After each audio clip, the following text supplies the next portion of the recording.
அவர் அப்புறம் இறந்துட்டார். இறந்த பிற்பாடு நான் வீட்டில் இருந்தேன். வீட்டில் பிள்ளைங்கள வச்சுக்கிட்டு ரொம்ப கஷ்டம். எனக்கு வந்து ரொம்ப மன உடைச்சலாக இருந்துச்சு. எனக்கு அந்த நேரம் கை கொடுக்கவோ சொந்த பந்தமோ ஆதரவோ இல்லாமல் ஒருத்தர் கூட எனக்கு வந்து ஒரு ஆறுதல் சொல்லக்கூட ஆள் கிடையாது. நான் என்ன செஞ்சுக்கிட்டு இருக்கிறது, பிள்ளைகளை வச்சுக்கிட்டு சாப்பிட்றதா என்னன்னு எனக்கே புலம்பிக்கிட்டு இருந்தேன். அந்த நேரம் நான் அப்புறம் என் வேலை செஞ்ச கேகேபி கம்பெனிக்கே நான் மறுபடியும் வந்து ஜாயின் பண்ணேன். அவங்க எனக்கு ஆதரவு கொடுத்து மறுபடியும் டீச்சிங் ஹெல்ப்பராகவே நான் வேலை செஞ்சு என் பிள்ளைங்களையும் வச்சுருந்தேன். அவங்க படிப்பு செலவுக்கு என்னுடைய வாடகைக்கு எனக்கு உள்ள போதுமானது நான் என் சம்பாத்தியத்திலே நான் பார்த்துக்கிட்டேன். எனக்கு வந்து இங்கே இஎஸ்சி ஆஸ்பத்திரி இருக்கிறதுனால என் பிள்ளைகளுக்கோ எனக்கோ சிகிச்சை பார்த்துக்கிட்டேன். இங்கே எந்த ஒரு பயம் இல்லை. எங்களுக்கு நல்ல ஒரு ஆதரவு கொடுத்து என்னை வந்து கை தூக்கி விட்டதே இந்த கேகேபி கம்பெனி தான். நான் வந்து இன்றைக்கி சொந்த காலில் நிற்கிறேன். நான் சாப்பிட்டு என் பிள்ளைகளை காப்பாற்றுறேன், பிள்ளைகளை கரை சேர்க்குறேன், பிள்ளைகளை கட்டி கொடுக்குறேன், பேர பிள்ளைங்களுக்கும் நான் செய்கிறேன்னா அதுக்கு காரணமே இந்த கேகேபி கம்பெனி நிறுவனம் தான். அதுக்கு தான் நான் மனமார்ந்த நன்றியை சொல்கிறேன். வணக்கம்.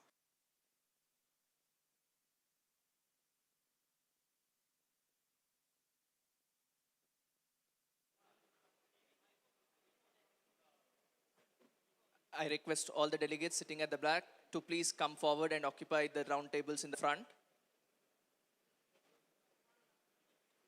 We are shortly commencing. I request our team to please guide the delegates to move forward and occupy the front seats.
Redefine group of companies மற்றும் கேகேபி இணைந்து நடத்தும் ESG Summit 2026 நிகழ்ச்சிக்கு உங்கள் அனைவரையும் அன்புடன் வரவேற்கிறோம். இந்நிகழ்வை சிறப்பிக்க வருகை தந்துள்ள சிறப்பு விருந்தினர்கள், தொழில்துறை தலைவர்கள், சஸ்டைனபிலிட்டி எக்ஸ்பர்ட்ஸ் மற்றும் அனைத்து பங்கேற்பாளர்களையும் மனமாற வரவேற்கிறோம். இன்று காப்போம், நாளை செழிப்போம். இப்போது நமது நிகழ்வை தமிழ்த்தாய் வாழ்த்துடன் தொடங்குவோம். அனைவரும் எழுந்து நிற்குமாறு மிக தாழ்மையுடன் கேட்டுக்கொள்கிறோம்.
நன்றி. அனைவரும் அமரலாம்.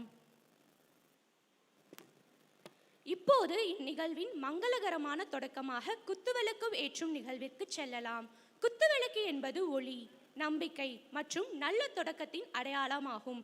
இந்த மங்களகரமான தருணத்தை சிறப்பிக்க திரு நல்லதம்பி அவர்களின் துணைவியார் திருமதி பாக்கியலட்சுமி அவர்களையும், திரு சதீஷ்குமார் அவர்களின் துணைவியார் திருமதி சௌமியா அவர்களையும், திரு சுபாஷ்குமார் அவர்களின் துணைவியார் திருமதி ரூபா அவர்களையும், Thiru Sridhar Rajagopal chief mentor Redefine group of companies அவர்களையும், Thiru Srinath KP CEO Redefine group of companies அவர்களையும் குத்துவிளக்கு ஏற்றுவதற்காக அன்புடன் மேடைக்கு அழைக்கிறோம். அனைவரும் கைத்தட்டலுடன் அவர்களை வரவேற்போம்.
I thank all the dignitaries for doing the ceremonious lighting the lamp. It's our immense pleasure that we have the chairman of KKP Group, Shri Nalatambi sir. I request Sridhar Rajgopal, the chief mentor and founder of Redefine Group of Companies, to give a floral welcome to the chairman of KKP Group of Companies.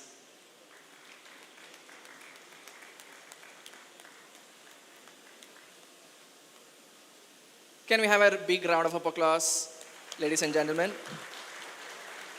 May this collaboration thrive. Thank you, sir. I request Mr. Satish, the Managing Director of KKP Group of Companies, to kindly give a floral welcome to Mr. Sridhar Rajgopal, the Chief Mentor of Redefine Group of Companies.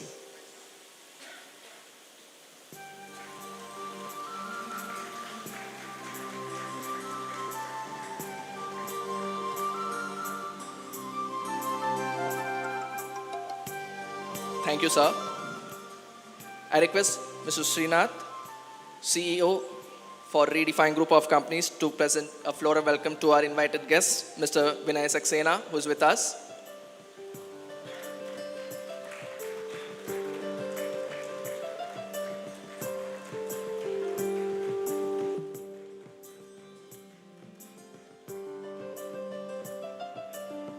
I request Srinath sir to also welcome Mr. Yasir, who is with us.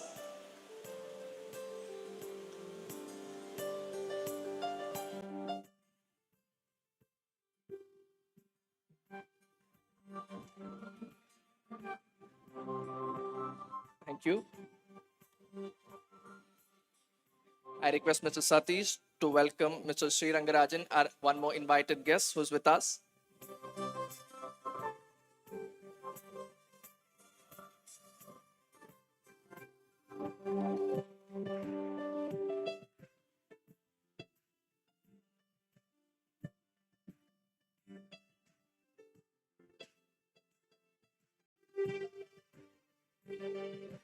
I request Mr. Subhash to welcome Ms. Ramya.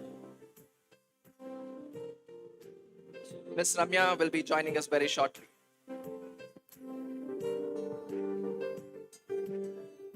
I request Mr. Subhash to welcome Mr. Subbaraj, who is the head of Operation RAP, who is with us.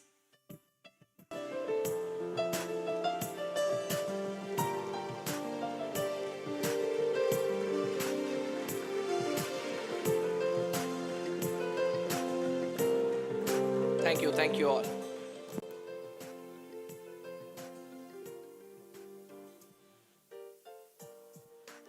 KKP group of கம்பெனிஸின் வளர்ச்சி பயணத்தில் முக்கிய பங்காற்றி வருபவரும் சிறந்த தலைமைத்துவ பண்பாளரும் தொழில்துறை அனுபவம் கொண்டவருமான joint managing director mister Subhashkumar Nallathambi அவர்களை வரவேற்பதில் பெருமகிழ்ச்சி அடைகிறேன். இன்றைய நிகழ்வில் அவரது பங்கேற்பு வரவேற்பு உரையை நமது ESG Summit 2026 நிகழ்ச்சிக்கு ஒரு சிறந்த தொடக்கத்தை வழங்கும் என நம்புகிறோம். மிஸ்டர் சுபாஷ்குமார் நல்லதம்பி அவர்களை அன்புடனும் மரியாதையுடனும் வரவேற்று வெல்கம் அட்ரஸ் வழங்குமாறு மிக தாழ்மையுடன் மேடைக்கு அழைக்கிறேன்.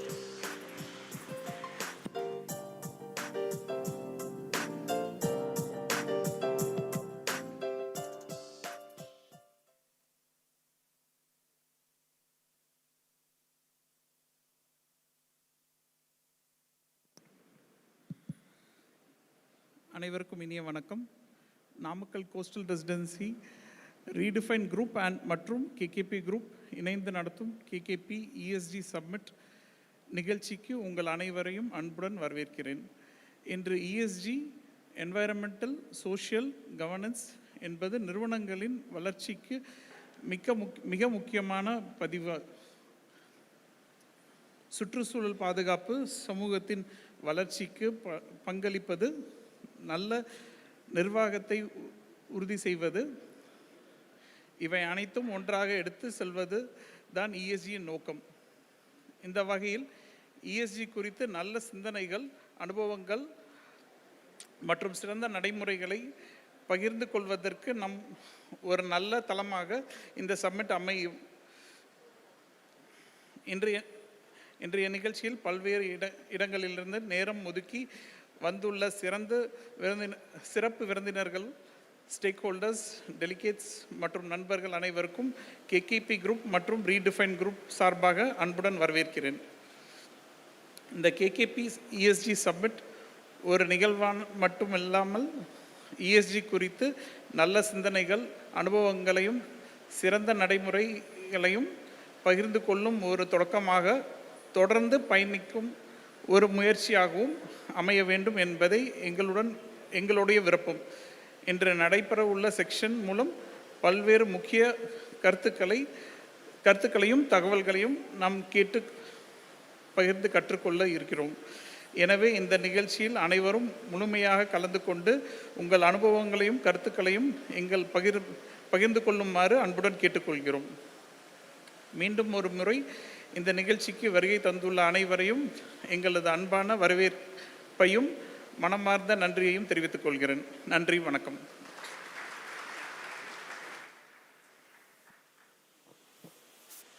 Thank you, sir, for that warm welcome. Redefine and KKP are united by a common purpose, a purpose that believes sustainable growth is no longer an option but a responsibility. We have our two visionary leaders of these two companies amongst us who vouch for sustainable businesses practices that are built by responsibility, resilience, and purpose. We have with us with more than 3 decades of experience across global organizations, including Walmart, Wright, and Intertech, and with a deep expertise on practical experiences in ethical sources, sustainability, supply chain management, compliance and responsible business practices. We have with us Mr. Sridhar Rajgopal, Chief Mentor and founder of Redefine Group of Companies. Joining him, we have Mr. Satish Kumar, the Managing Director of KKP Group of Companies, who brings several years of experience and leadership in textile and home textile industry, having scholastically BTech and MBA merit for himself. We have both of them delivering the keynote address. Over to you, sir.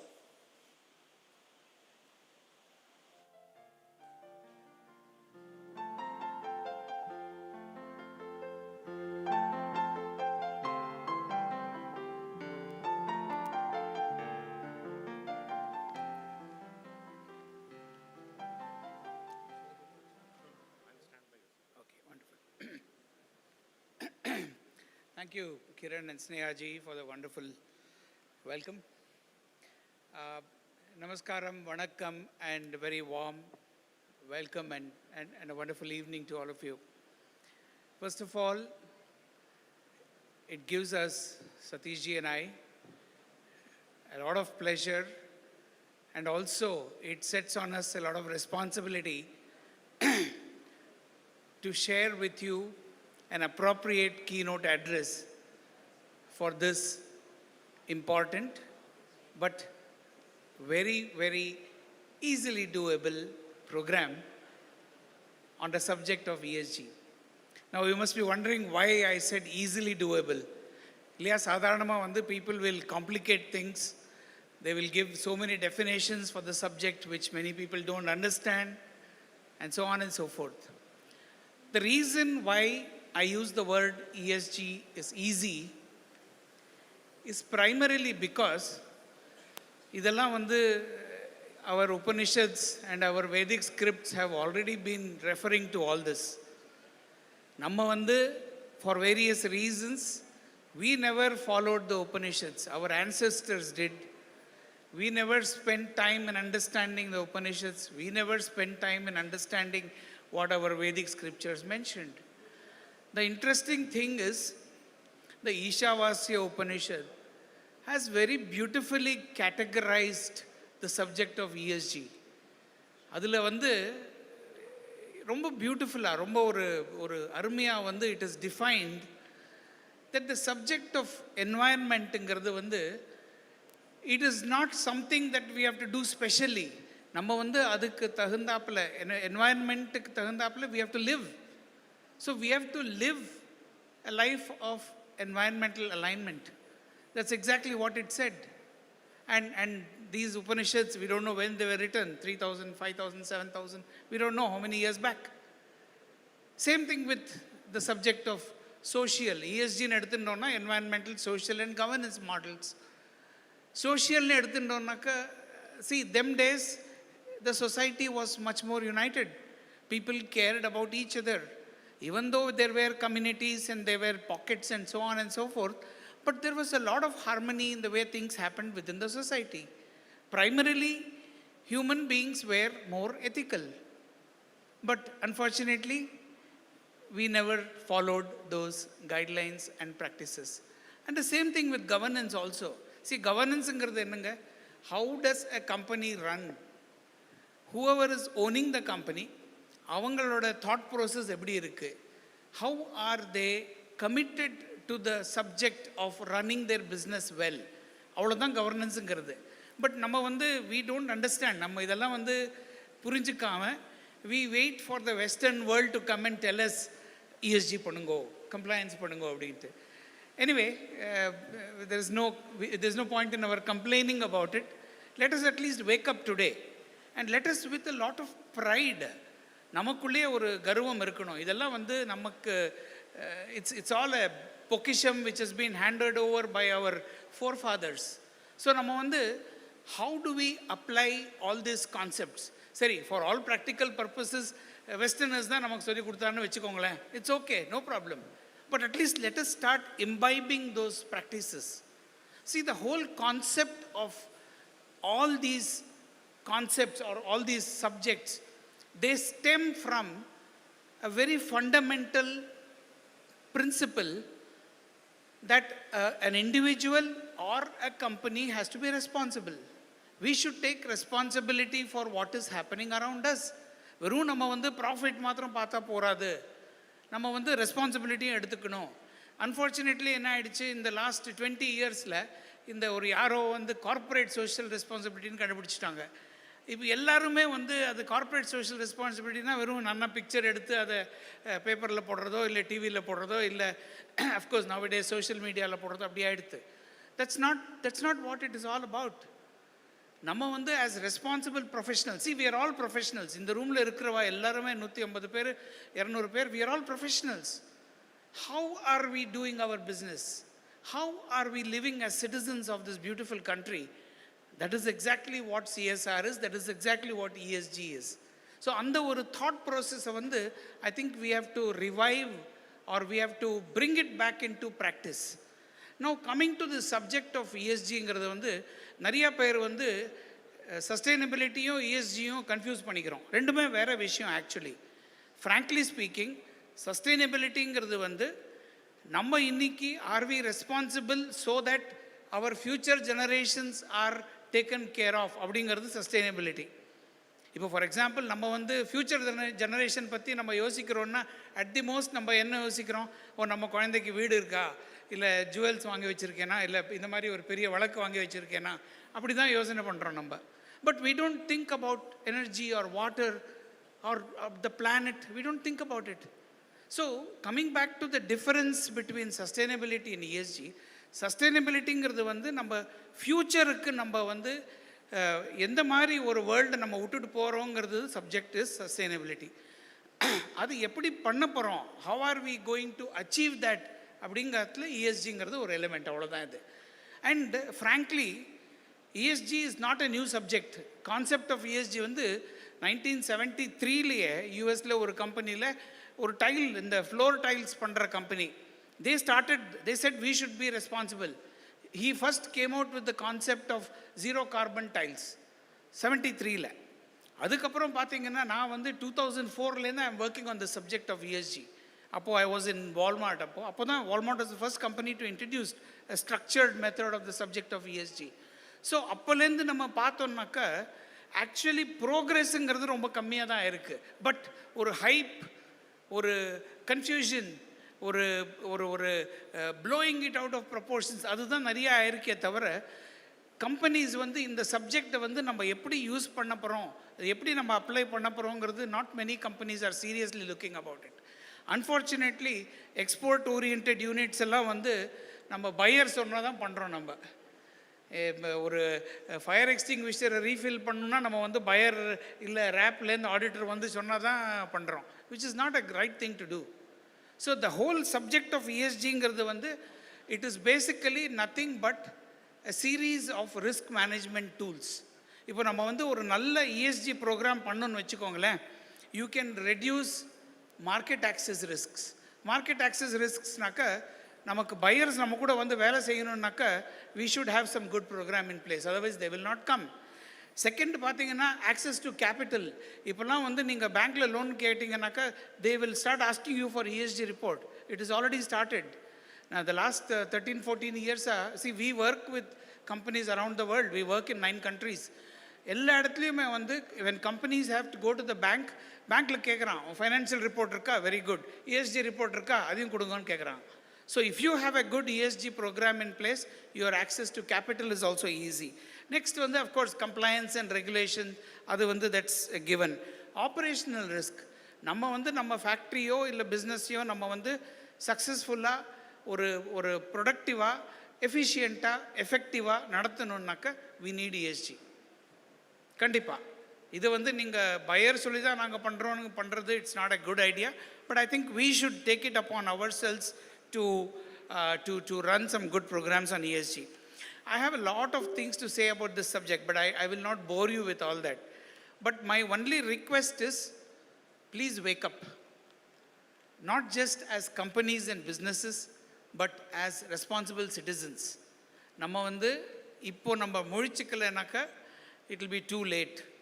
Then your children, your grandchildren and their children will be cursing you rather, saying my grandfather or my grandmother did not do anything for the environment. He or she did not do anything for the social aspectsங்கிற மாதிரி ஒரு குற்றச்சாட்டு நம்ம மேலே வந்துடும், which we should not allow. Even if not for the buyers, at least for the sake of your next generations and the next generation of people who work with you, my request is that please start this process. It can be very beautifully done and நிச்சயமாக நம்மெல்லாம் இது பண்ணியே ஆகணும்.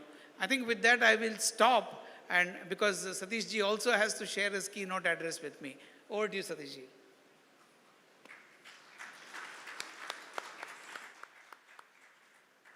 Thank you, Sridhar sir, for shortly or briefly explaining about the ESG process. Obviously, ESG is now a new word, but slowly it's getting recognized throughout the industry and throughout all the industries as well.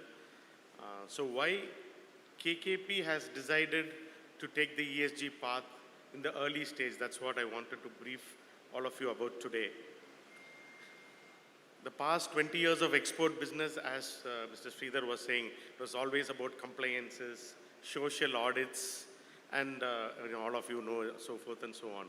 So after COVID, in all the trade fairs and customer visits, we started to project ourselves as a sustainable company, because after COVID, we were 100% self-sufficient on green energy. So that was the first step where we started to project our company as a sustainable company, and in that all the other parts of sustainability like women empowerment, rainwater harvesting, resource accountability, all of this was coming into place.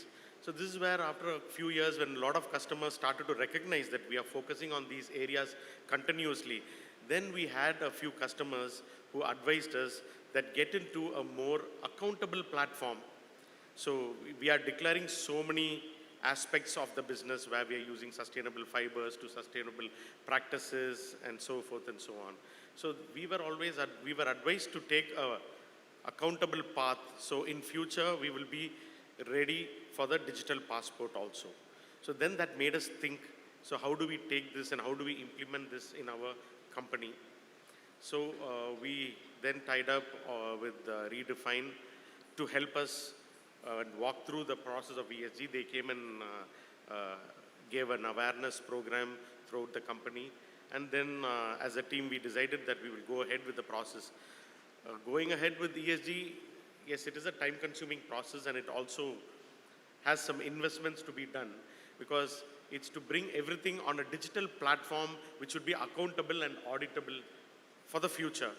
So we were convinced that the Sattva software, which was created and promoted by Redefine, will be suitable to handle all the buyer requirements and to show the traceability and all the required statutory side of it.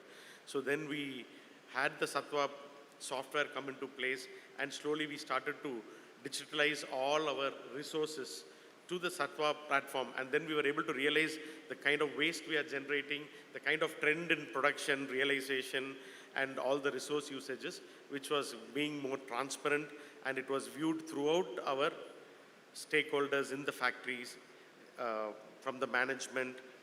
So this was giving good awareness, and we were able to take a lot of steps in controlling the waste, and that was very helpful for us.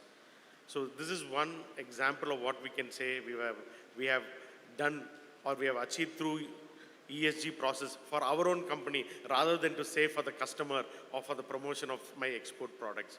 So this program will definitely improve the culture of the company.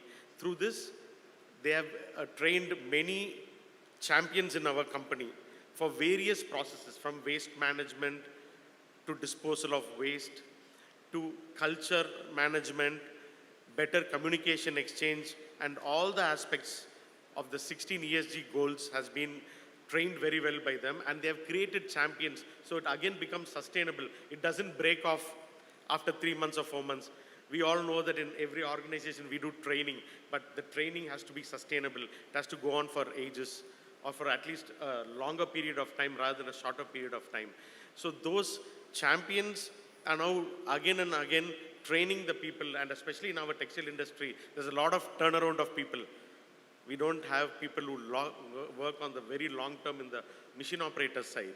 So it's a continuous process which has been established through Redefine and our training department. So these are the few successes which we have enjoyed in this ESG way that we have taken through. And we would be also coming up with our own ESG score by the end of this year. And I think we have predominantly implemented all the 16 principles or goals which is necessary to become a ESG compliant factory. So with this, I thank all of you all for coming here. And once again, my best wishes to all of you all to become more sustainable. Thank you.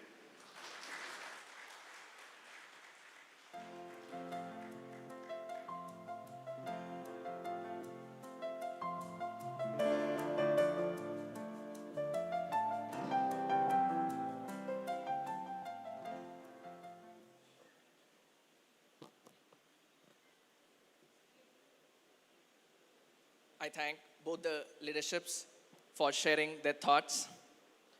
And ஒரு small request, நீங்கள் வந்து இங்கே கை தட்டுறது அங்கே சென்னை செக்ரட்டரியேட்டும் கேட்கணும். முடியுமா? ஒரு demo பார்க்கலாமா? Please. Thank you. So we were heard about, vision, responsibility, and future of sustainable businesses. But the real question is, how do we transform these conversations into measurable actions? That's when, because today's businesses, you cannot manage what you cannot measure, and you cannot improve what you do not know. So ESG is no longer about, commitments, policies, and reports, but it's about data, accountability, transparency, and measurable impacts.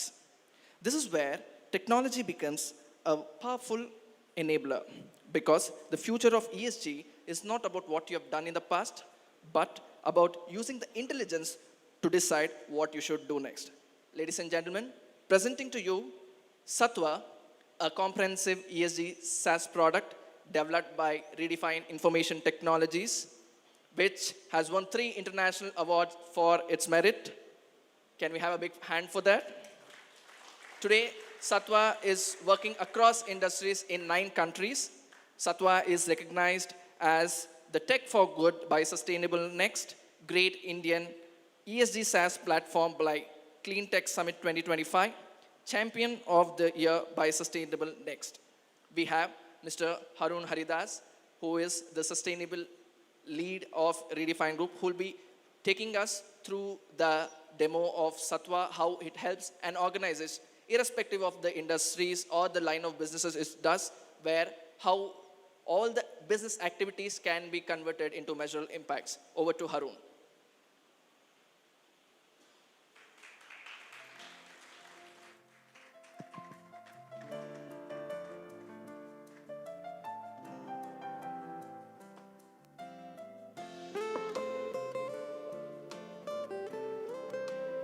Good evening, everyone.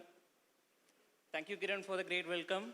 So it's really wonderful that we are having such a huge crowd for the first ever ESG Summit in Namakkal. So myself, Harun, I'm working as the ESG lead for Redefined group of companies. So just like what Kiran has said, I have been given the responsibility to introduce you to the platform, the ESG management software, which is developed by Redefined Information Technologies, which is called as Satwa. So before we start, actually, I have a small question to all of you who has gathered here. So we have different crowd people. So the delegates are, some are from HR departments, some will be compliance managers, and some are into owners, some are CEOs, or some are into HR departments. So what I have the question is, so does anyone here feels that now the ESG data management or generation of reports or ESG compliance is getting complex day by day? Does anyone have such kind of feelings? Like you are getting higher like requirement from the brands or something. Does anyone have such kind of feeling? Can anyone, like sound team can hand over a mic to the, like someone can have an answer for that? Since we have a lot of delegates who is working into the apparel industry and working into the exports parts, they might be really wanting to answer to that particular question. Please, anyone? How do you feel about, like, how you are feeling that ESG data management or ESG data generation, report generation, or in compliance, are you feeling it is getting complex day by day? Anyone?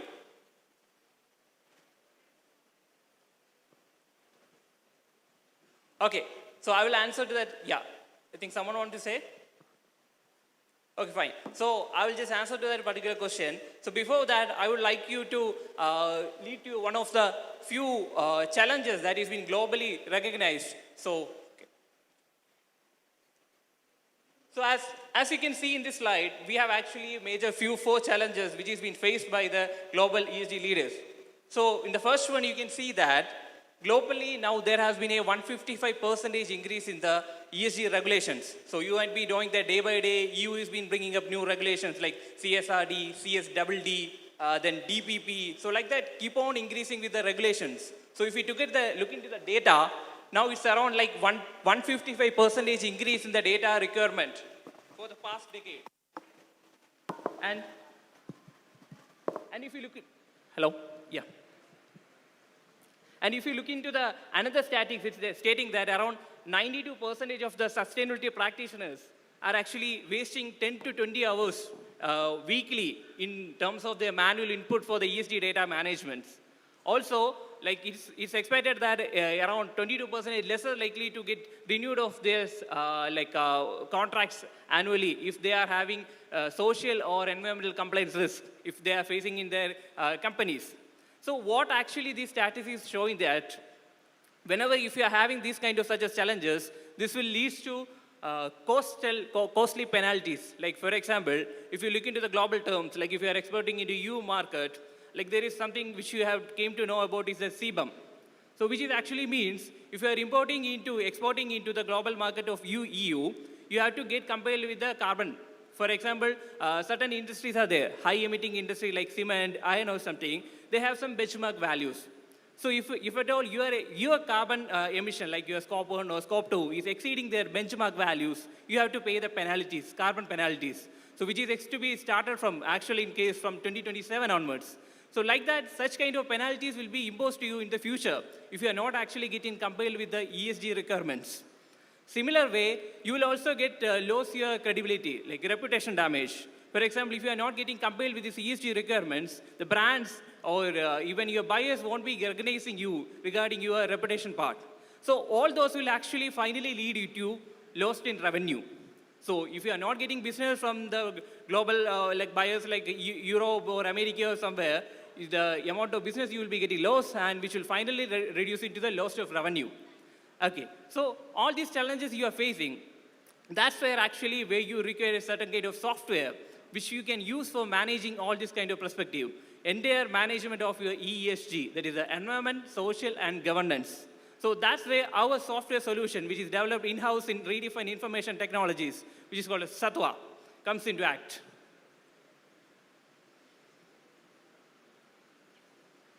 Yes.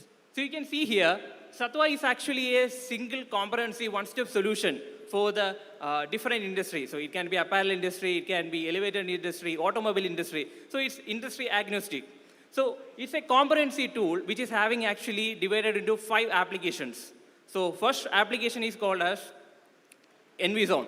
So in the first pillar for ESG is also the environment. So this EnviZone is something which will get you to completely cover all your environmental data, your energy data, water data, wastewater data. You can track your scope 1 emissions, scope 2 emissions. You can generate automated reports. You can track in your SDG goals. Everything can be tracked within this EnviZone module. That's the one application which is covering our first pillar of Satwa, which is EnviZone application. Then what we have is the second application, which is called as SafeIQ. So while you are all sitting here, you might have come across one of your video that has been keep on looping here, which is called as hazard. So when you are into a manufacturing industry, there will be a lot of chances that there can be certain kind of hazards or risk, accidents will be happening, there will be patients, you have to manage all that data. So how this module is helping that, we have different separate modules, which is Hazard Pro, SafeIQ, Care IQ, and Alert Pro. So all this module will help you to completely manage this safe, which is related to the safety of the employees within your organization. And you can automatically generate reports and all. So this application is available both in web and mobile application. So it's such a simple that you can simply scan and report all the requirements accordingly. And moving forward, what we have is the third application, social part. So second pillar for the ESG, which is the social. So social will be covering major data like your employment data, your grievances, attrition data will be there. So all this data can be completely digitalized with the help of this social application.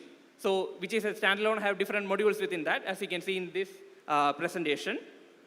Then coming to one of our newer addition, which is actually being keenly looked by almost all the industries, who is actually exporting into the EU market, which is a DPP, Trace IQ, which is traceability. So now it is getting mandatory that we will have to have a tag, like which can be a QR code or some RFID tag within your apparel, which you are exporting into EU market, such that anyone can scan it and get a complete get of data about like what fabric it's made up of, whether it's recycled or not, or whether it can be reused, what is the reusability. All these kind of metrics can be tracked to the end user with the help of a single QR code, which is called as the digital product passport. So the Satwa application Trace IQ is actually covering that digital product passport, which is called as our Eco Passport system, where you can connect with your ERP systems, you can connect with your production data. All the traceability data will be incorporated into a single QR code, which can be engaged into your apparels while you are exporting into the markets. So which is expected to be come into action from 2027 onwards. Like EU is expected to implement this DPP for apparel industry from 2027 onwards. Then finally, what we have is one more module, which is called the Govern IQ. So in order to manage all these systems within the organization, there should, you will have to face some external audits will be there to get certified from the third parties, or you will have to face the buyer audits. So all this happens, you will have to keep maintain all your documents live all the time, such that it has to be renewed on time, and you have to do some internal audits or some external audit within your organization. So all this has been helpful with the help of Satwa, which is already having some AI-driven insight within that, which will help you to do the audits, do the root cause analysis, and help you to renew the document on time. All this has been automated, and none of your document will get expired, or you will face some penalties. So that's what we have designed for that Govern IQ module. So this is actually an overview about our module. And what I will do now is, since there is a lack of time, I will just give you a quick walkthrough to the UI interface of one of our dashboard, which is the EnviZone, which is covering our emission, that is scope 1, scope 2 emissions and all, and energy, water data. So can we just switch into that? Yes. So as you can see in here, this is a comprehensive dashboard for our environmental data. So here you can see there has been like emission, like the scope 1 emissions, scope 2 emissions, out of scope 1 emission. So you might be knowing like if you are committing like emission is coming from your biogenic emissions and all, it has to be tracked outside as per the GHG protocol.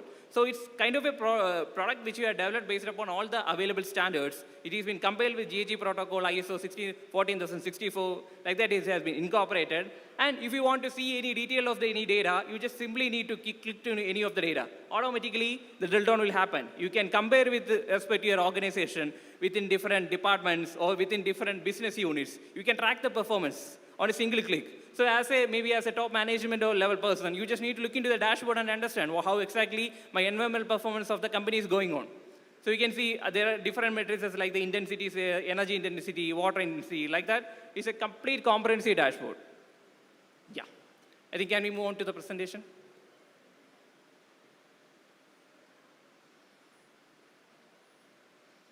Yes. And now moving forward, so as mentioned by Mr. Kiran, these are the few recognitions that we have got actually throughout these years. So we developed this software on 2022, and within this short span period, we have been recognized with such a international awards like Sustainable Next Award for then Great Indian ESG Platform Award. Then we also won in 2025 the Tech for Good Champion of the Year Award. Now everyone will be thinking like we have different kind of, there are a lot of ESG software out in the market. So why should we choose Satwa? So that's why it comes into action. That is, Satwa is actually a built-in tool which is mainly for SMSC and MSMEs and larger industries. So it is kind of a plug-and-play tool, plug-and-play ESG management tool for them. Also, all the features in Satwa is AI-driven. So it is not required that you have to be a domain expert to manage this particular tool. AI will help you, support you with all kind of data-driven activities. It will help you to understand the root cause analysis or even the corrective actions. Everything will be helped with the help of AIs. Same way, it's been incorporated by taking reference on different international standards like GRI, BRS, SDG goals, then CSRD, CSWD. Like that, we have taken the reference and we have incorporated in this system. So automatically, you will be getting compliant with all these standards. Yes. And you can see these are some of the references like our clients' testimonials. You can see how well they are satisfied. So as mentioned earlier, we have clients across different countries like India, Bangladesh, Jordan, Sri Lanka, Singapore. So all has been working on this particular module to completely digitalize their ESG activities. And this is one of our clients, which is Classic Fashion, which is actually a global leading expert in Jordan. So their feedback, everything we have added in here. Yeah, can we move? Yes. So that's all about a brief idea on Satwa. So I know we have all textile leaders, everyone is gathered here. So if at all anyone is interested to know more about Satwa, you can scan here, or we have already shared our details. You can get in touch with us. We can arrange for a demo to understand better for your requirements. Thank you everyone for your time.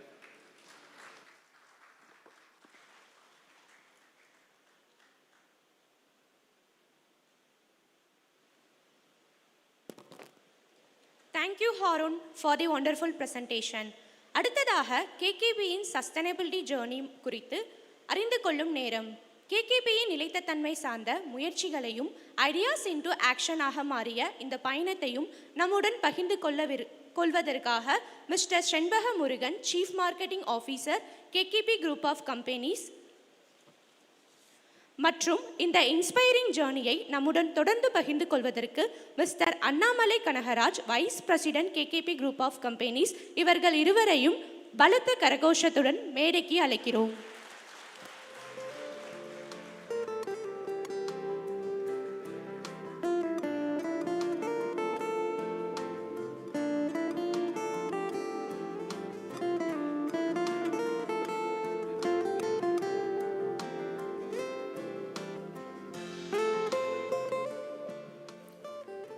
Good evening and warm welcome to all.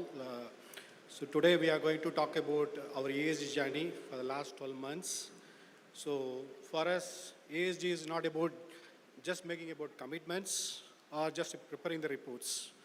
It's more about taking an action and about measuring our progress consistently and taking responsibility for what we have been doing it across. So today we want to share across our ESG journey, so where we started and what we are doing right now and where we want to go.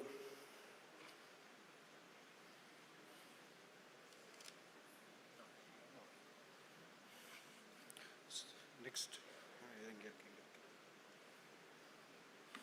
So first and foremost question, why we started this journey? I think our managing director has given the kind of a brief idea about why we started this journey. So it's very simple. We want to make our journey more sustainable. That should be good for all our workers, staff, customers, and supply chain partners. So the main reason, 4 reasons I would say, why we started this journey. So customer expectation, that's the key, because that really pushed us to start this journey. Because today scenario, beyond the product offering, they're looking for how we are going to produce, how we are sustainable. So that's really pushed us to start this journey. And the second, we have 3 verticals in our group: spinning, weaving, and home textile.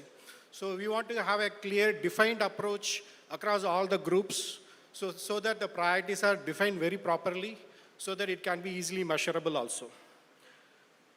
And third is about the measurements. So initially we had a lot of spreadsheets, so we are not able to measure the progress. So that's the reason we moved towards to the proper channel of ESG process, so where Satwa came into the picture. So which help us to measure our progress consistently. And the last is about lasting culture, because we don't want to say ESG for 1 year and then go away. So we want to have it for the ages, so that future planet is also being protected. So that's the reason our intentions are very clear. We want to have it very consistently. That has to be built into the culture of KKP, not among the management, not among the staff and employees. It should be up the whole supply chain. That's the objective of this ESG journey.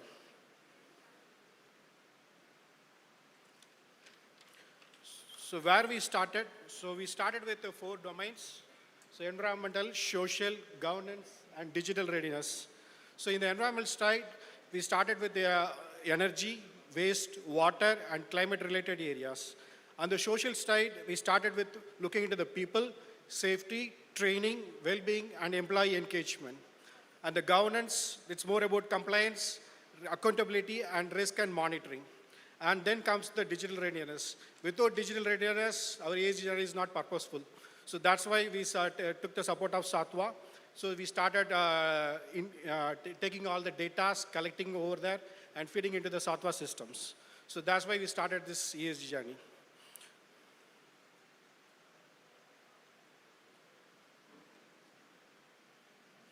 So from assessment to action, so what we did, we kept it very simple: identify, priorities, plan, implement, measure, and improve. So the first priority is to identify the important areas, then prioritize them, then decide who is responsible, then give the accountability, start measuring the results, then we look into the process how we can improve further. That's something which we have been practicing for last 14 months. So we have now taken the identified issues, taken the ownerships, and taken measures, and measuring more than measuring the results, we started finding the way how we could do it better.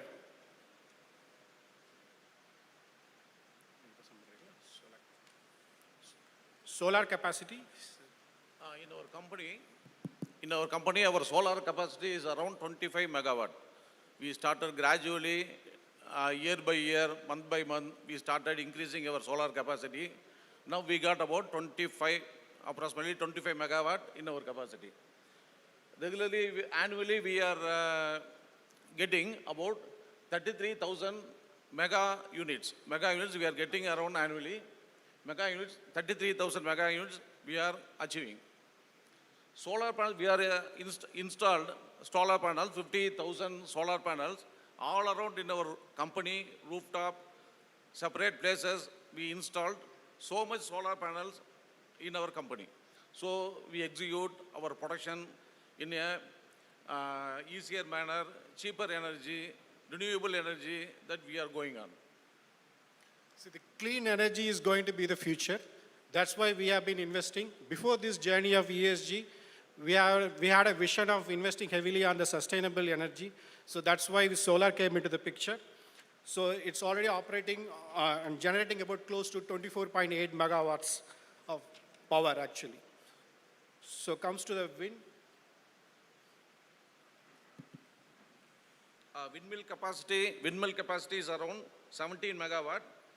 About annually we are getting 26,000 mega units. We are getting 26,000 mega units annually, and we got 19 wind machines. All over in South and Palanam area, we got about 19 wind machines. We are getting renewable energy from that area. Now let's put this number in a bigger way. See, solar and wind generates about 60,000 megawatt hours of renewable energy, which is a very clean energy all the way. So that helps us to reduce 42,000 tons of carbon emissions. That's the real impact what we have generated so far. And it is measurable and auditable also. So this impact not only comes from solar or wind alone, it's through other channels also, energy conservation, efficient technology. So as a KKP, we have been investing heavily on modernizing our technology at regular paces, either in terms of spinning, weaving, or home textile. We find always a way to improve the efficiency and all the productive areas. So that's something which helps us to save a lot of energy also. And continuous process improvement, that's something which we have been consistently doing across all the area. So clean energy is the goal for KKP. And again, our climate direction, it's very simple. So we already invested heavily on this renewable energy and clean energy. So which we are going to invest, and the projects are on the way. And more than that, by 2040, our objective is to go for 100% renewable energy. I think we already crossed more than 96%. So still we have to validate all the process. So probably this 2040 is a longer deadline, I would say. But before that, we should be able to achieve that 100% renewable clean energy. And then by 2050, our objective is to go by net zero. That's something which, end of the day, what's sustainable, because we have to leave the planet for the next generation. Something which is the philosophy of all the human mankind.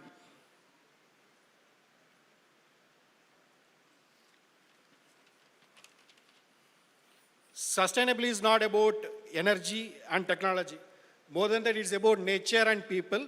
So as part of our biodiversity campaigns and greening initiatives, through our community participation and corporates, we have distributed and planted close to 6,000 samplings. So please give your hands to that. 6,000 planting is something specifically for this town of Namakkal, because this is highly acute water shortage in this area. So if you go to any household, the bore wells are more than 800 to 1,000 feet actually. So still, considering all that critical paths, so we started distributing plant saplings to all through our communities. The reason why we have been doing through community participation, because when our employees and communities start participating, sustainability becomes the culture among themselves itself, not only for KKP. So for the whole community is getting benefit out of that ESG journey.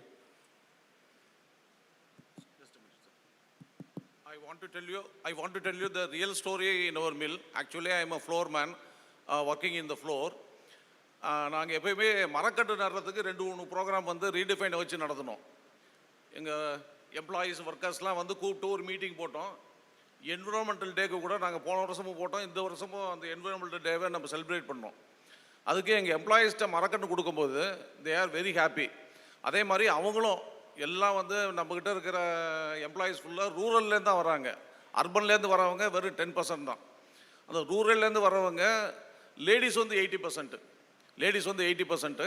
அப்படி வரும்போது அவங்களுக்கு நம்ம இஏஜியில் நம்ம கான்செப்டெல்லாம் சொல்லி, carbon di oxide இருக்குது, carbon வந்தால் வெப்பம் அதிகமாகும், இதெல்லாம் சொல்லி மரத்தை வளங்க, முதல்ல இருக்கிற மரத்தை வெட்டாதீங்க அப்படின்னு சொல்லி மரத்தை வளங்கன்னு சொல்லி நம்ம கண்ணை கொடுக்கும்போது மரக்கண்ணை ஆவலாக வாங்கிட்டு போனாங்க. எல்லாருமே அதில் கிட்டத்தட்ட பாதி பேருக்கு மேலே இன்றைக்கும் ஃபோட்டோஸ் கொண்டு வந்து எச்ஆரில் கொடுக்குறாங்க. மரக்கண்ணை இந்த அளவுக்கு வளர்த்துருக்குறோம் அப்படின்னு ஃபோட்டோஸ் கொண்டு வந்து காமிக்கிறாங்க, செல்ஃபி எடுத்துக்கிறாங்க அவங்க வளர்ந்த மரத்தோட. அந்த அளவுக்கு நம்ம ஆளுங்களுக்கு மரக்கன்று கொடுக்கும்போது அவங்கள முழுசாக அவங்கள நம்ம இன்வால்வ் பண்ண முடியுது. அதே மாதிரி அவங்க இந்த மாதிரி எங்கள் கம்பெனியில் இப்படி பண்ணியிருக்காங்கன்னு ஊரில் போய் சொல்லும்போது ஒவ்வொரு கிராமத்துலேயும் இதே நல்ல விதமாக நடக்குது. நம்ம பெருமாப்பட்டி கவுன்சில்லேருந்து அந்த கவுன்சில் மெம்பர்ஸ்லாம் வந்து நம்ம மேனேஜ்மெண்ட் எம்டியை பார்த்து மரக்கன்று வளர்க்குறதுக்குன்னு ஒரு ஸ்கீம் போட்டு அதை நம்ம எம்டி செஞ்சு தந்துருக்குறாங்க. கேகேபிலேருந்து எம்டி செஞ்சு தந்துருக்குறாங்க. அங்கே வாரத்துக்கு கிட்டத்தட்ட ஒரு 200 மரக்கன்றை வந்து பக்கத்தில் இருக்கிற கவுன்சிலுக்கு கொடுத்துட்ருக்குறாங்க.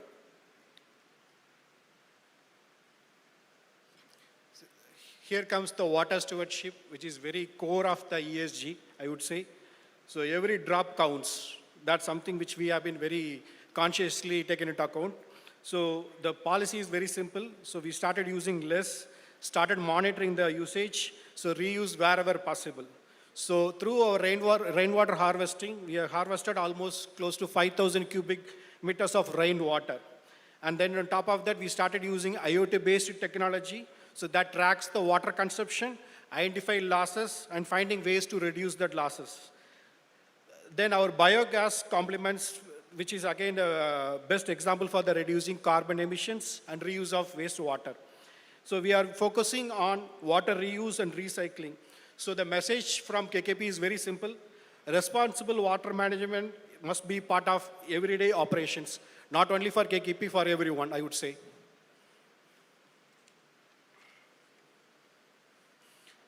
Some from waste to resource. This is one of the area, looks small, but gives a kind of a remarkable and measurable results always. So 40% reduction in paper consumption, something which really high for us, I would say. And 80% in the reduction in domestic waste. And top of that, 4 tons of waste, food waste is being composited. So with all that, I would say we have been focusing more on waste, because today's scenario, I would say, any industry, not only of textile, they should focus more on the waste management, because market is getting tightened, competition is high. So with all the due facts, we have to start focusing on waste, how we could manage and better the waste management. So through practical actions, we started using waste segregation, color-coded bins, composite, and single-use plastic-free campus. Not only for us, I think we started doing some initiative with the local schools, because we firmly believe that kids are the next generation. So definitely with that culture, they should be able to go with the self-fabric bags or the bags for the shopping, not taking all the plastics all the way. So because our generation, I think most of the people doesn't carry bags to the shopping. So we all the way carry the plastic bags, or we buy the products from the plastic bag, using plastic bags only.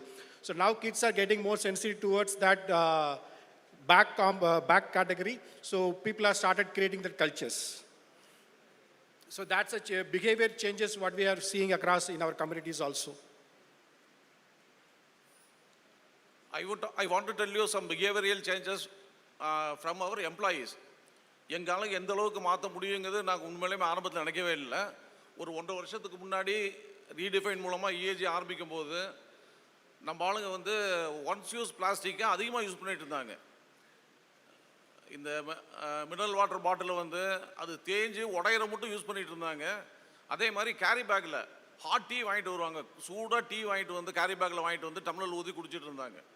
எங்களுக்கே தெரியல. நம்ம assessment எடுத்து redefine assessment எடுத்து கொடுக்கும்போது முதல்ல அவங்ககிட்ட அதுதான் சொன்னோம். ஒன்ஸ் யூஸ் பிளாஸ்டிக்கை குறைக்கணும், கேரி பேக்கை பேன் பண்ணணும், கேரி பேக்கோட கெடுதலை நம்ம சொல்லணும் ஆளுங்கிட்டன்னு சொல்லும்போது அவங்க மீட்டிங் போட்டு எல்லாத்தையும் சொல்லும்போது அக்செப்ட் பண்ணிக்கிட்டாங்க. நம்மகிட்ட இருக்கிறது மைக்ரண்ட் ஒர்க்கர்ஸ் தான் அதிகம். கேர்ள்ஸாக இருந்தாலும் பாய்ஸாக இருந்தாலும் மைக்ரண்ட் ஒர்க்கர்ஸ் தான் அதிகம். அவங்ககிட்ட புரிய வைக்கும் போது கேரி பேக் யூஸ் பண்ணக்கூடாது, ஒன்ஸ் யூஸ் பாட்டில் யூஸ் பண்ணக்கூடாது, ஹெல்த்துக்கு மோசம், பிரச்சனை வரும், கேன்சர் வரும் அப்படின்னு சொல்லும்போது அவங்க அக்செப்ட் பண்ணிக்கிட்டாங்க. இன்னும் அவங்க மேலே வந்து எங்களுக்கு பாசம் அதிகமாகுது அப்படின்னு சொல்கிறாங்க. மேனேஜ்மெண்ட் இப்படிலாம் சொல்ல மாட்டாங்க. எங்களோட ஹெல்த்தில் வந்து நீங்கள் ஈடுபட்டு இதெல்லாம் சொல்கிறீங்க அப்படின்னா, ட்ரைனிங் கொடுக்குறீங்க அப்படின்னா உண்மையிலுமே கம்பெனி எங்கள் மேலே பாசமாக இருக்குது, நாங்கள் லாயலாக இருக்கிறோம்னு சொல்லி லாயலிட்டி கம்பெனிக்கு அதிகமாக இருக்குது. அதனால் இந்த வகையில் பார்க்கும்போது ஆளுங்களோட பேட் ப்ராக்டிசஸை நம்ம சரி பண்ண வேண்டியது, அவனுக்கு என்ன சம்பளம் கொடுக்குறோம், வாங்கிட்டு போகிறான், செஞ்சுட்டான் அப்படிங்கிற மாதிரி இல்லாமல், நம்ம இங்கே இருக்கிற முதலாளிகள் நிறைய பேர் இருக்கிறீங்க, மில் ஓனர்ஸ் நிறைய பேர் வந்துருக்கிறீங்க, இவங்க நம்மகிட்ட ஒர்க்கர்ஸ் செய்கிற ராங் ப்ராக்டிஸை சுட்டி காமிக்கணும், ப்ரெஷர் கொடுத்து அதை நம்ம சரி பண்ணணும். அது நம்மளோட தலையாய கடமையாகிடுது. அது செய்யலை, அது மாதிரி செஞ்சு நம்ம விடவே கூடாது. தப்புனா 1000 தடவை சொன்னால் கூட தப்பு கிடையாது. தப்புன்னு தான் சொல்லணும், செய்யாதன்னு திருப்பி திருப்பி சொல்லணும். ஒன் டே எங்களுக்கு ரிசல்ட் வந்திருக்குது. ஒரே நாளில் எல்லாருமே சரியாகலை. One day after long battle 5-6 மாதம் கழித்து எங்களுக்கு ரிசல்ட் கிடச்சிருக்குது. கேகேபி ஒரு கேரி பேக் இல்லாத ஒரு என்விரான்மெண்ட், ஒன்ஸ் யூஸ் பாட்டில் இல்லாத என்விரான்மெண்ட் நல்லா இருக்குது இப்போ. So the funda is, and one of the mantra everyone should follow, reduce, reuse, recycle and recover. That should be the kind of a mantra everyone should follow, not only in company, across all the way life.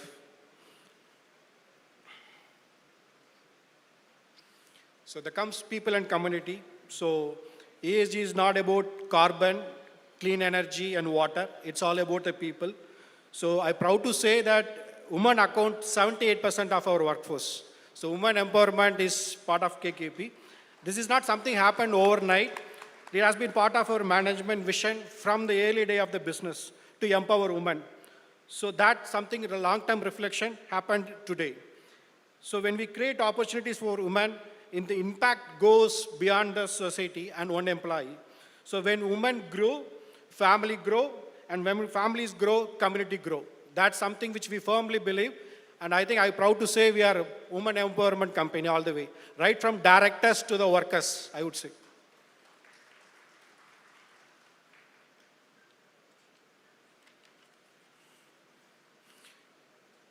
Creating a culture of safety. So safety is a mindset and it is very subjective also. So when government says fasten your seat belts, wear the helmet, people doesn't listen to that, and they try to enforce very strictly through policing, and people doesn't always find a way to escape to that mind. So it's a behavioral change, something which we foreseen across. So that's the reason first we started creating an awareness. So that awareness brought the behavioral and cultural changes among the communities. So through safety awareness, we started focusing on health and hygiene, employee well-being, workplace safety, and started building capacity also. Because safe place is not created only by the rules alone. It is created when people believe that safety matters every day and for everyone.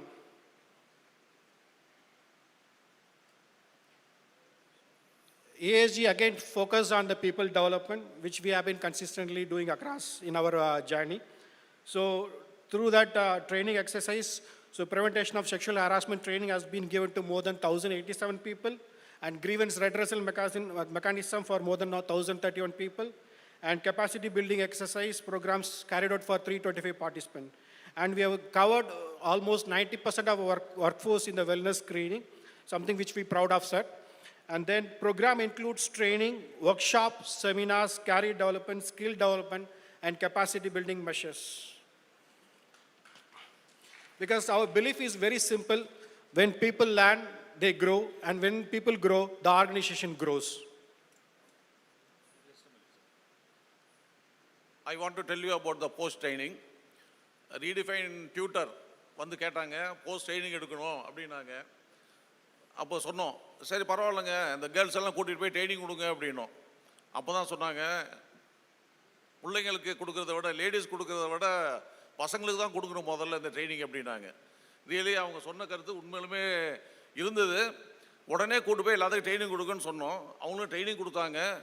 இப்போ டோட்டலாக கம்பெனிக்குள்ளே boys and girls ஒரே ஷிஃப்ட்டில் தான் வேலை செய்கிறாங்க, ஒன்றா தான் வேலை செய்கிறாங்க, 24/7 வேலை செய்கிறாங்க. இந்த பிரச்சனை வந்து ஒரு ரியலாகவே ஃப்ளோர் லெவலில் கம்மியாயிடுச்சு.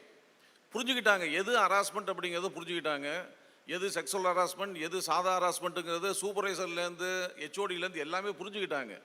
இந்த ட்ரைனிங் கொடுத்தது ரொம்ப யூஸ்ஃபுல்லாக இருக்குது.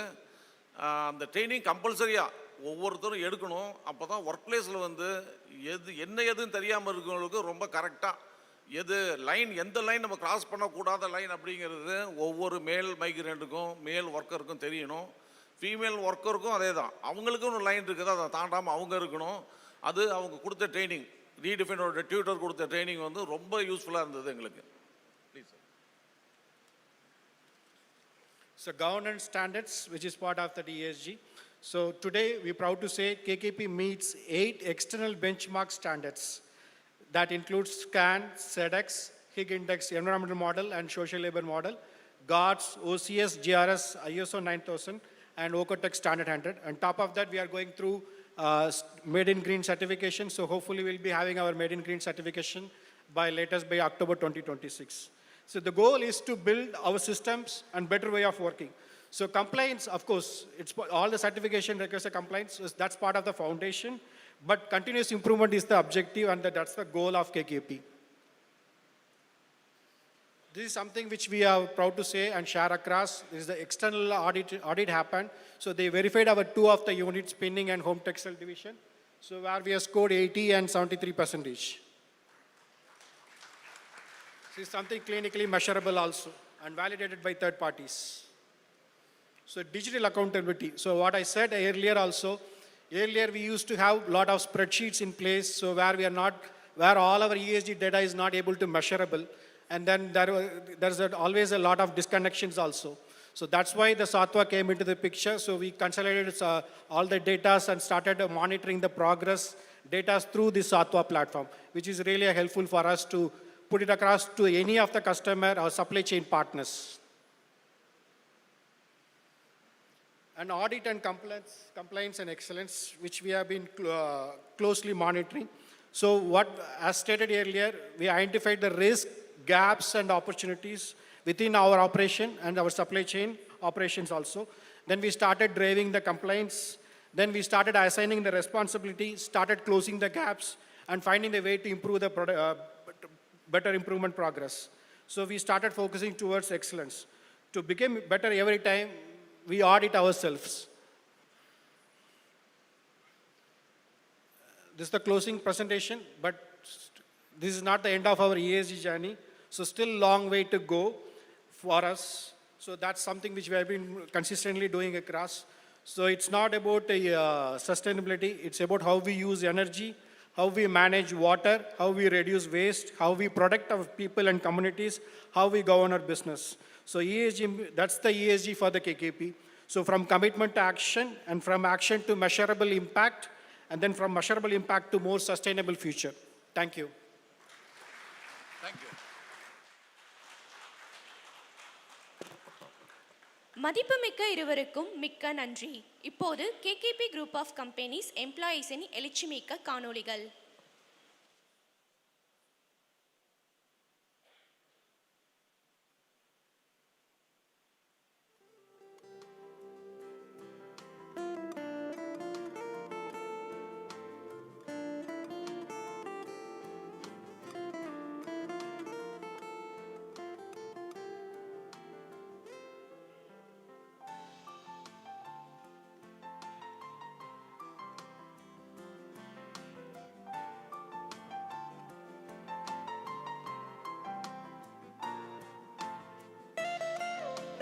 Good sleep begins with a search for comfort. And comfort begins with choosing the right bed linen. Just one search, endless bedding collections. It all began with a deep desire to innovate. A pursuit shaped by new age technology. A commitment to raising the standards of sustainability. A team that collaborates as one to create masterpieces like no other. A legacy of 4 decades. We are KKP Fine Linen. We take pride in choosing locally sourced cotton cultivars. With our expertise, our integrated manufacturing facility turns this homegrown cotton into the world's finest luxurious bedless, thread by thread. With balance, consistency, and control made possible through measured motion, the fiber gracefully transitions to high tensile yarn.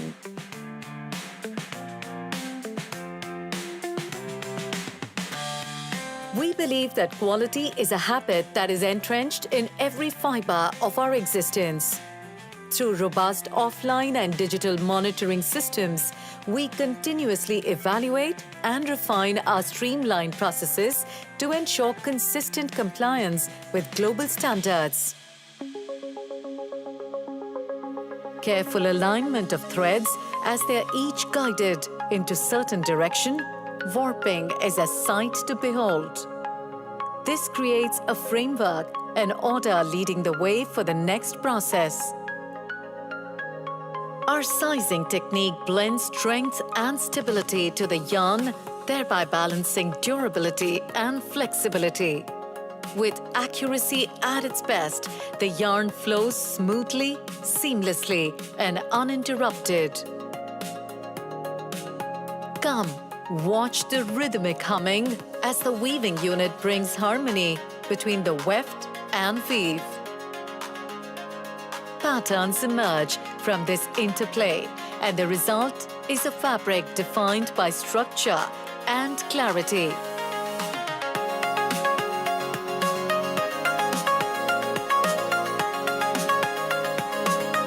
Fabric received from the weaving unit undergoes 100% inspection in accordance with stipulated quality standards, supported by online software with complete data capture. Approved rolls are then packed and stored in an organized racking system.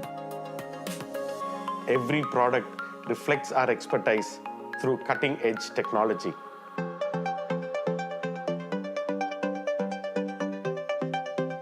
Every color has a purpose. Every process is handled responsibly. Our dyeing unit, powered by state-of-the-art technology, is where colors come alive, slowly and thoughtfully. Each shade is awakened, refined, and applied with exactness.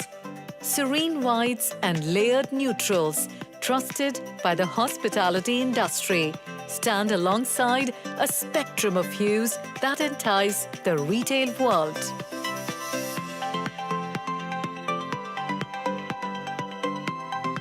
Supported by our in-house R&D teams and advanced testing labs, we maintain superior standards of color quality and eco-friendliness of products used.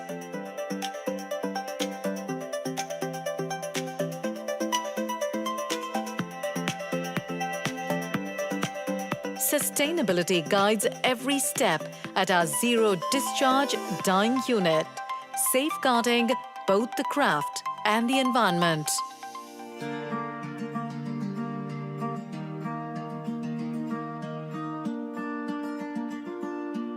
Our fully equipped wadding capabilities enable the creation and strict quality control of soft, luxurious quilts and comforters.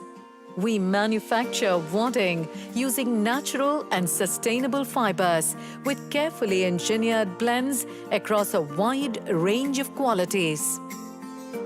Layers of fabric come together, each stitch binding strength, adding form and texture, lending a delicate depth. Quilting is essential if one wants their linens to be plush, comforting, and cozy.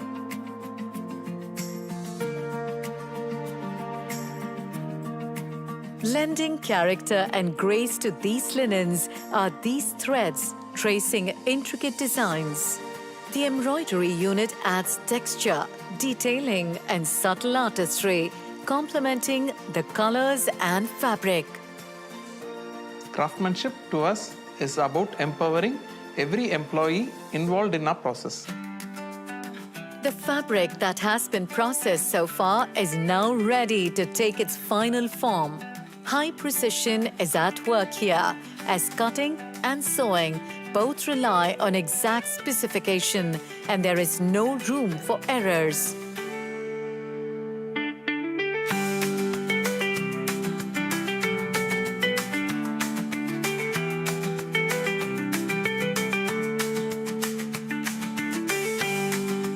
Creases are smoothed, folds are aligned, and they are the final touch to our craftsmanship. Each piece is a testament to our labor of love. To ensure perfect synchrony between vision and execution, careful inspection and packaging are carried out before fabric is ready to enter its new home. KKP adheres to stringent international standards across its manufacturing and ethical practices. As a result, the organization has earned certifications of excellence from leading global bodies and quality certifying organizations. Sustainability is the ability to coexist in harmony with Mother Earth. Our operations are guided by sustainability and thoughtfully powered by wind and solar energy to ensure every product leaves a lighter carbon footprint.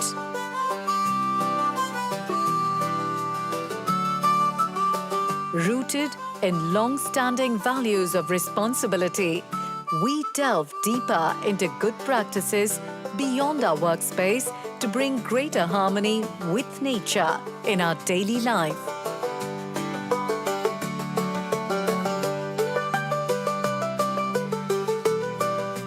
Our people are at the heart of everything we create. We foster a workplace where individuals are encouraged to lead, grow, and truly thrive. Women make up the majority of our workforce, influencing not just our products, but the spirit of our organization. Our Wellness Center advocates preventive health awareness programs while also providing a nurturing environment for children to support our working families. Over the year, we have curated a diversified range of sleep essentials and luxury linens and established a strong global presence to serve our clients worldwide. At KKP, innovation meets good sleep with comfort.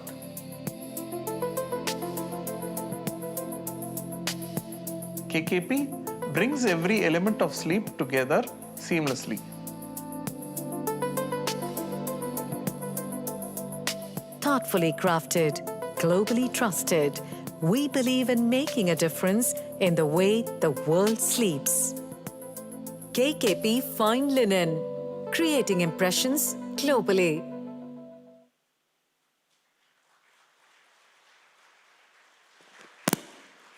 இப்போது நமது பாரம்பரியத்தையும் கலாச்சாரத்தையும் பிரதிபலிக்கும் அழகிய பரதநாட்டிய நிகழ்ச்சியை காண இருக்கிறோம். K K B group of companies FL unit வழங்கும் சிறப்பான பரதநாட்டிய நிகழ்ச்சியை அனைவரும் கைத்தட்டலுடன் வரவேற்போம். Let's welcome miss Lakshmi Karthika.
காற்றில் கரித்துகளை நாம் கரைத்திடலாமோ மலைகளை உடைத்து விடுதிகள் அமைக்க முயன்றிடலாமோ வனவிலங்குகளின் வழித்தடம் அனைத்தையும் அடைத்திடலாமோ காடுகள் அழிந்தால் கேடுகள் விளையும் இதை உணராயோ நீ இதை உணராமல் இயற்கை சூழலை கெடுப்பதும் ஏனோ நீ மண்ணில் அழியும் இயற்கையின் எழில் காப்போம் இனி எழுவோம் நாம் இனி எழுவோம் மண்ணில் அழியும் இயற்கையின் எழில் காப்போம்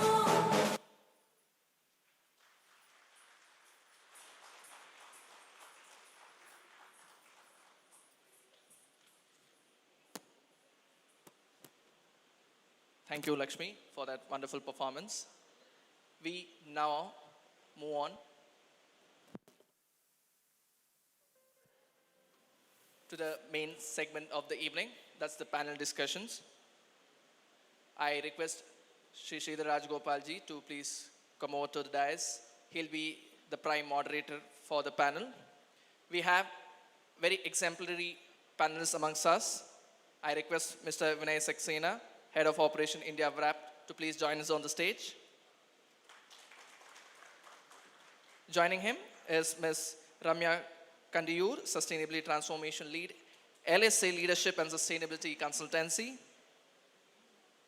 Joining them, we have Mr. Sri Rangarajan, Founder and CEO of Dibella India.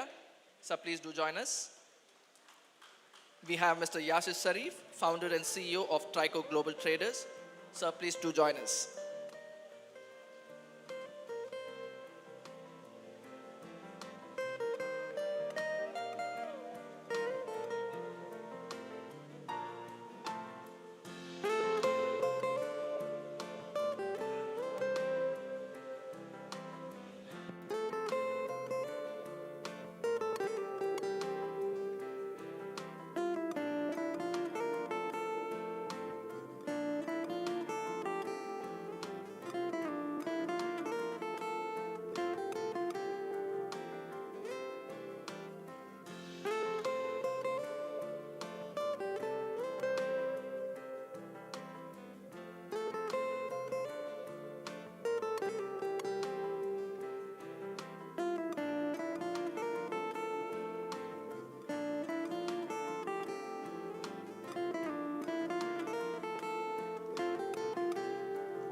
Yeah. Good evening again. I'm back to bore you with a lot of thoughts. But then the good news is that now it's not only me who's going to be sharing thoughts. I have 4 other friends with me, 4 other professionals, 4 other perspectives. See, anything that we do in life, we have 2 options. One is do it our own way. It's like the cat, they say, closes its eyes when it's drinking milk. So it assumes that nobody else is watching.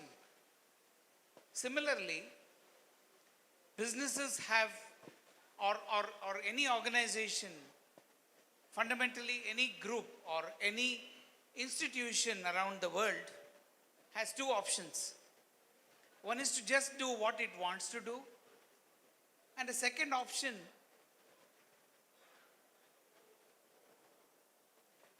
we are good, thanks. And the second option is to seek inputs, seek suggestions, seek recommendations from other stakeholders as well. I have had the privilege of working with multi-stakeholder forums in many countries for the last 25 years. So I always love it when I have a cross-section of professionals. Honor and happiness to have 4 wonderful friends of mine who are all amazing professionals who are doing a lot of work in their own fields, in their own sectors, in their own ways, in their own programs. But the interesting thing is, all the 4 of them are forward-looking. They understand the importance of tomorrow. It is not just about today. It's about tomorrow. It's about the day after tomorrow. So in that context, let's jump into today's subject, which is a very beautiful subject. Relevance of ESG to the future of apparel and textile industries. That doesn't mean that the other industries, other industrialists here, it doesn't mean that whatever the discussion is only for the apparel and textile. That's not how it is. So what we are going to discuss is relevant to any industry. It can be applied to any industry. So this discussion is going to be a beautiful cross-pollination of ideas and thought processes. Let me begin with a lady. We have Miss Ramya Kandiur. Can you please give her a round of applause, please? She's an amazing friend and a wonderful specialist in the area of chemical management. She's been in the industry for more than 25 years now. And she specializes in the area of running validation or assessment programs for various industries. She's not an auditor, by the way. She studies systems, she studies programs, and that's a very important element. So we are going to have some wonderful inputs from Ramya ji. And then to my immediate right is a new friend, Mr. Sri Rangarajan. He's an amazing professional, again, who has spent a lot of time in the area of sustainable businesses, especially in the apparel sector. He may look a very simple man. He works with 3,000 farmers across the country. You want to give him a round of applause? So now you can imagine what is the kind of strength these 2 people bring to the table. Next to my left is Mr. Vinay Saxena. He heads operations for this organization called RAP. I'm sure many of you would have used the terminology RAP audits and things like that. But they are not an audit firm. They are basically a program company. They have defined a beautiful program which talks about how worldwide responsible accreditation for production should be done. I have been engaging with RAP and other agencies for many years now. They are doing some phenomenal work around the world.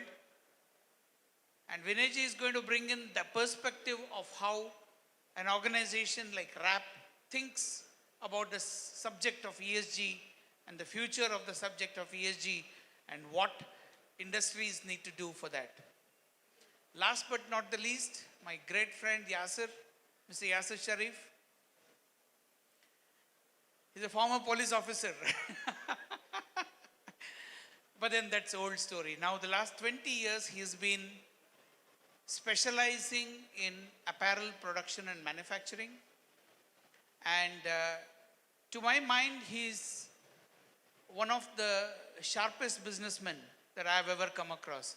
I mean, I've been in the industry for 38 years now, but I say Yasir is one of the sharpest business minds.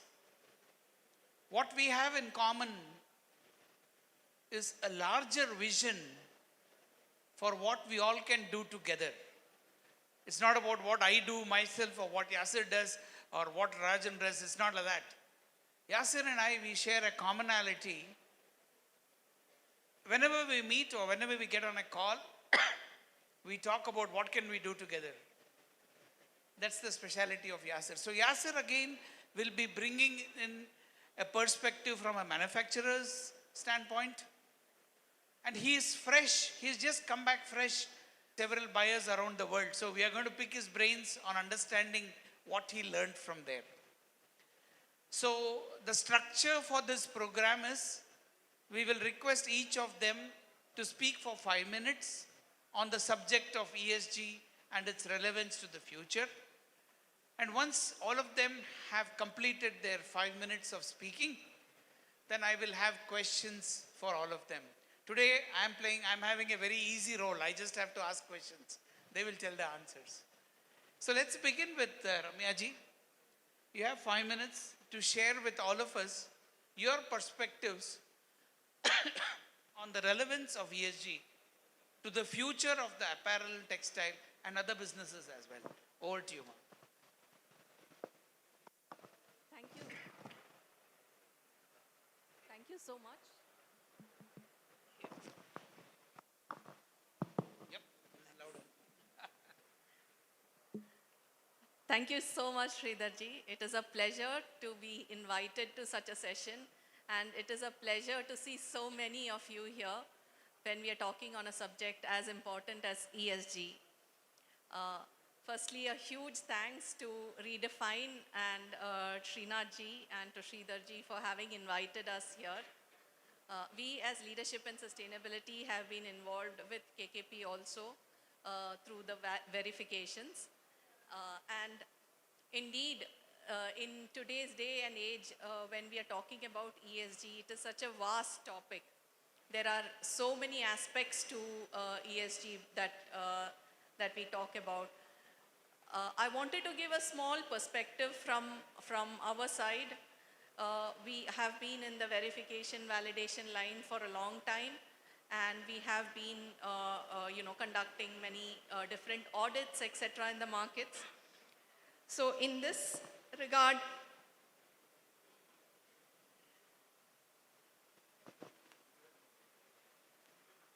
I would just like to say,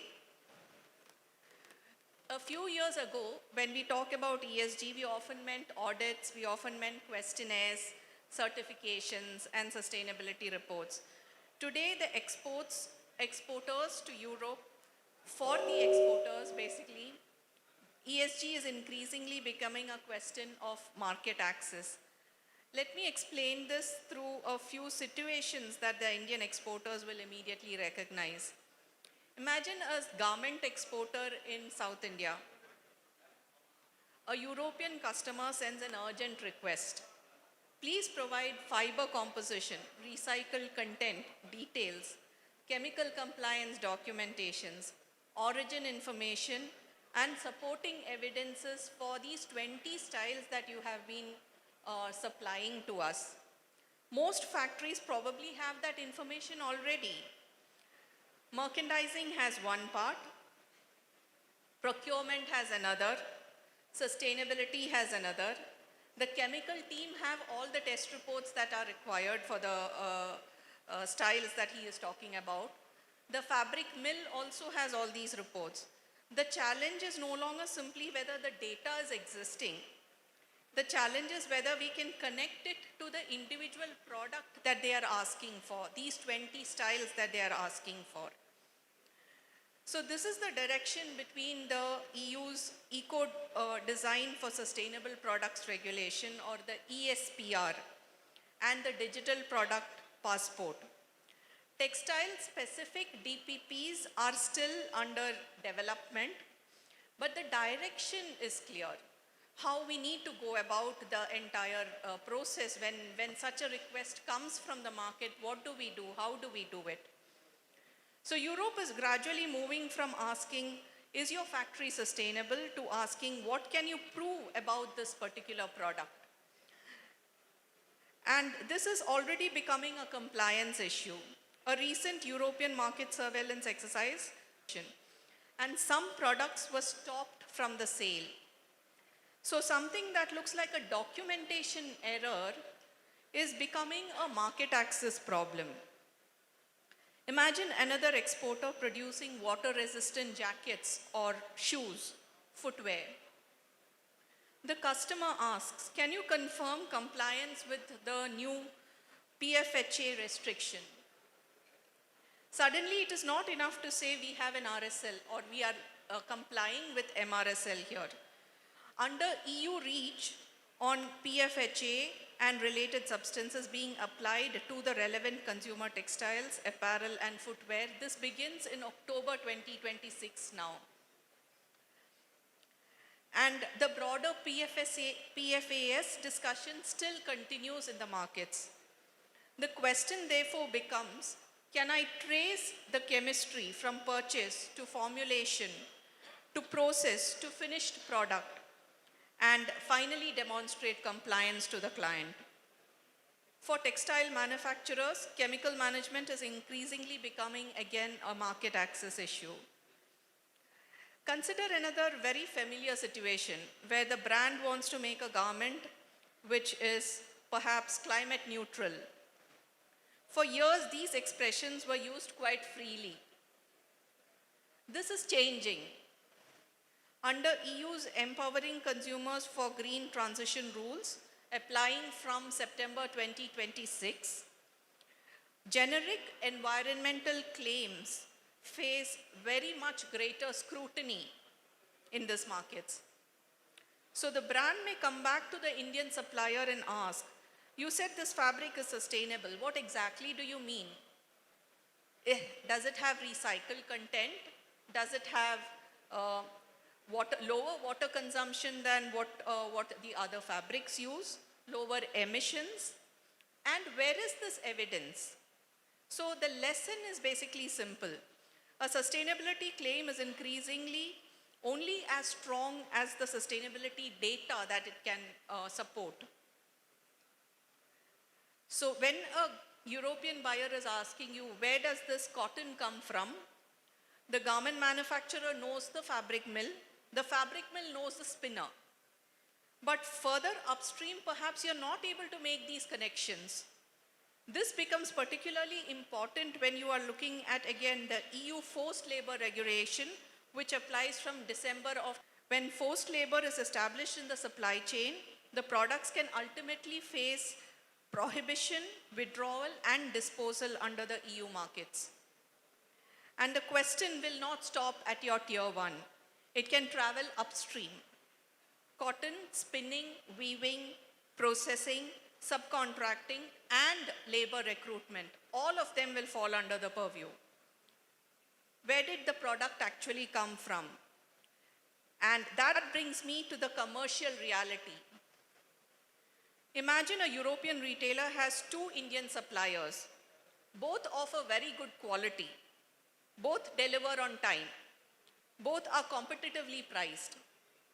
Supplier A receives a traceability request and says, give me 2 weeks and we can check with our suppliers. Supplier B can quickly provide product composition, chemical compliance, environmental information, social due diligence records, and traceability evidence. Which supplier is easier for the European customer to deal with? So that's why I believe we should stop looking ESG only as a cost of doing business. Increasingly, compliance capability itself is becoming a competitive edge for the market. And this is also an important nuance here. EU has recently simplified parts of the CSRD and the CSDDD directive. Some people interpret that Europe is stepping back on its ESG. I do not think that this is the right conclusion here. Corporate reporting may be getting stringier, simpler, but product regulation continues to become stronger. We still have ESPR, digital passports, REACH compliance, etc., which are getting tighter around product claims. So perhaps the simplest way to describe what is happening is Europe may be simplifying some of its reporting requirements, but it is making the product itself more accountable for what it is in the markets. And for decades on, Indian exporters competed primarily on price, quality, and delivery. And now it is changing to also include traceability, chemistry, circularity, carbon, and human rights. So for an Indian exporter, I would not ask how much ESG compliance is going to cost me. I would ask, when my European customer has 10 suppliers to choose from, how easy and safe is it for him to work with me? And on that note, I would thank Sridharji for this opportunity to have brought this to the stage. There are many different compliances which are coming up, but I also increasingly feel that Indian competitiveness is definitely also increasing at a similar pace as what the restrictions are coming in. So we will be in a position to meet these requirements going forward.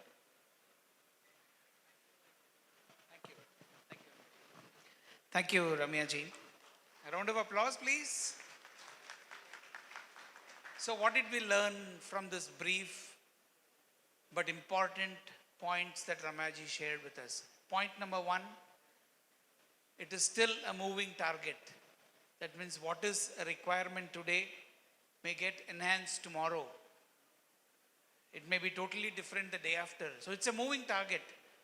So that means we have to be so up to speed on changing our systems that we are constantly ready to be tested and to be in alignment with future needs. And again, as Ramya ji rightly said, it's not about passing an audit, but it is more to do with survival. Because when the buyer has 10 factories in front of them, ESG is going to be an easy metric which is going to push your buyers to work with you. So it's a very important point that Ramya ji shared. If once all the panelists have spoken and once I have asked those questions, if we have the time, we would allow questions from your side as well. Thank you so much, Ramya ji. Moving on, we are going to be talking to somebody who comes from a family of small farmers. So he is himself coming from a family of farmers. And the last 25 years, his focus has been on sustainable apparel. Now, what he has done, obviously, he is going to be talking about it. But what really attracted me to his way of working and what Mr. Rajan does with Dibella India, they work with more than 3,000 farmers, and it's not easy. So let's hear from Sri Rangarajan on how they go about doing what they do. Thank you, Sridhar. அனைவருக்கும் எனது மாலை வணக்கங்கள். First, massive congratulations to KKP management for this such an inspiring visionary initiatives that has been happening, and to the KKP employees for executing them with so much enthusiasm and also with interest. I have had the pleasure of honor and privilege of following KKP for the past 13 years, not just their growth journey but also their sustainability journey, and it is nothing sort of inspirational. So massive congratulations. And I'm now more, more like a long-term subscriber than a guest. So it is, it's really inspiring, and it's such a joy to work with them whenever I come here. It is such a joy to interact, and I'm not surprised that they are taking this journey and they have been successful. And I really wish the very best for continued success at a much bigger scale. So I'm the founder CEO of Dibella India. So we focus more on the S part of ESG, which is the social impact. The reason we started this company, or I started this company about 12 years back, is I don't know how much of you are aware Still about 5 to 10,000 farmers, cotton farmers especially, kill themselves every year in India. And globally, whether it is West African countries or even Eastern European countries where cotton is the predominant agricultural crop, the numbers are similar or worse. So there are a lot of socio-political reasons behind this suicide. We will not get into that, but the majority of the reason is, or one of the biggest reason is their cost of cultivation is always higher than what they could get from the market. And even whatever you are reading from, cotton prices are going up or going up substantially, very rarely, and even if it does, small part of that increase goes to the farmers.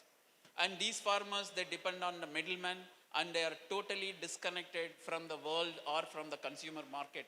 That is, in physical distance, it is not far off, but the logistical and, the decision that, or distance that they have is unimaginable. So our idea is to train these farmers on organic farming so that input cost will go down, and that chemical dependency on the farming, especially the input cost, will come down drastically, and we will give them an assurance that we will purchase whatever cotton they produce, and we will purchase that at a premium, and that premium will be their production cost plus 30% margin. And if the market price is higher than this premium, then they get the market price, of course. And then we take that cotton through our dedicated supply chain and partners like KKP, and then we convert that into a finished garment in our production facility in Krishnagiri, where we employ about 810 women, and then export it. Mostly it is our exports and to Scandinavian and European customers. And our farmers own part of our business, which means part of the profit goes back to the farming community to ensure that their children are going to school, and the school has a better infrastructure, and they have a medical insurance, and the women there, they have work or enterprising opportunities beyond that 6 months of that cotton cultivation period. And we work with, we started with 270 farming households in Telangana, and now we work with about 3,600 farming families in Adilabad and Asifabad district of Telangana, and about 570 farmers in North Karnataka. And the reason we selected this region is it used to be one of the second largest number of farmer suicides next to Vidarbha in Maharashtra. So in the past 10 years, from the time we started working with, in this region, the farmer suicides are nil. In the past 8 years, it was nil, but before that, there were some suicides were there. And, it's really great to be part of this session, and looking forward to share more if you have any questions, and or beyond this discussion, if anybody has any interest to know more about what we do, we'll be more than happy to share, our story and what we are doing. 2 more minutes. If you want to say something. No, I'm wonderful. That's very sustainable speaking. See, so what is the lesson that we learned from Rajan's presentation? He's still making profits. But he's very beautifully sharing his profits with with others in the ecosystem. That's a very interesting thought process, isn't it? That means he is not worried only about his profits. He is also worried about the profits that the farmers are making. Interestingly, even though it might not sound like a new concept, but such practices have existed before, but in more subtler ways across the country. Like I had the opportunity of engaging with Alfonso mango farmers in Maharashtra about 16 years ago. I spent about a year working with about 180 farmers. So there was one small cluster where they had a very similar program and a very successful program. And the best part is that it was a win-win situation for everybody. So that's exactly what Rajan beautifully highlighted. So the bottom line is very simple. You can still make profits by sharing your profits with others. That means we don't have to be selfish. We can definitely make profits by sharing it with others. Thank you so much, Rajan. I have a few questions for all of the people later on. Let me just move on to Vinayji. He's come for this event all the way from Delhi. Of course, he's left a large carbon footprint. He's flown from here, there to here. Nevertheless, he represents a beautiful organization called RAP. I'm sure many of you know because your units or your facilities or factories may have a RAP certificate hanging on one of the walls, which you proudly present on your letterhead, your introduction PPTs and things like that. But have you ever had the opportunity of engaging or listening to somebody from within that organization? Probably not, but this is a great opportunity. So Vinayji is again an expert. He is he started off as a quality professional, and the last 25 years he has been working on the subject of, shall I say, introducing or applying concepts like RAP. It's a concept at the end of the day. And helping organizations to adopt such concepts and become successful in their business. So over to Vinayji, and let's listen from him on what is his perspective and RAP's perspective on the subject that is of relevance of ESG to the future of textile and apparel business. Over to you, sir. Thank you, Mr. Sridhar. Male Vadikam, all my dear friends and the fellow panelists. It's a great evening, and your presence has made it more auspicious to me. I would like to begin, first of all, by expressing my sincere appreciation to the entire Redefine team for motivating and mentoring KKP, and great congratulations to the entire KKP team for leading this from the front. Great. This is not an easy task. Let me now come to this topic of ESG and the concept of ESG. ESG, all three are separate letters and each of them carry their own relevance. To a certain extent, what I think is every industry does something regarding E, S, and G in bits and pieces. But the moment you bring all three together and coin the word called ESG, it becomes more meaningful, more impactful, and this is where you have to create one box instead of three boxes of ESG. It has to be one box called ESG, and that has to be ticked. So this is what ESG is according to me. Many of you will agree that ESG is a wonderful, a very robust sustainability framework which industries are adopting. I know Walmart has been doing that since years, decades, and now KKP is joining that group. But for me, it is much more than that. It is a credible demonstration of your sustainable, responsible business practices to your customers and also to your future generations. And I want to borrow you, Mr. Sridhar, you told that in the beginning that even if we do not do it for buyers, it is our moral responsibility to do it for our future generations. That makes it more significant. So for me, ESG is much more than the reporting tool or reporting framework. It is something which we have to do, and there is no external push required to do ESG. Now here I would like to link what RAP does to ESG. All those who are not much familiar to what RAP is an acronym for Worldwide Responsible Accredited Production. We are the world's largest factory-based independent social certification program, mainly focusing on textile and apparel. So this is an objective of RAP that we would like to provide and create and maintain a safe, humane, legal, and ethical work environment within all the factories. And this is our motto. This is our mission. We are striving to it through education and collaboration. This is what you will see on my website. So, RAP has 12 principles. Of course, the beginning is for anything is management systems. So we talk about workplace regulations. And by the way, here I would like to correct you, Mr. Sridhar. Thank you for introducing me that my 25 years is all about talking about RAP and all those things. This is my 9th year with RAP. but my entire 25 years has been into understanding management systems. I started my journey as a QMS specialist and I did all by TPM, TQM, Six Sigma and everything, and that is how I moved on and graduated from quality to environment, environment to safety, safety to social. Generally, all of us have been to the same phase, right? So RAP has a system, management system, and then all the social principles, whether you call it a prohibition of child labor, prohibition of forced labor, prohibition of harassment, abuse, prohibition of discrimination, working hours, wages and compensation, freedom of association, health and safety.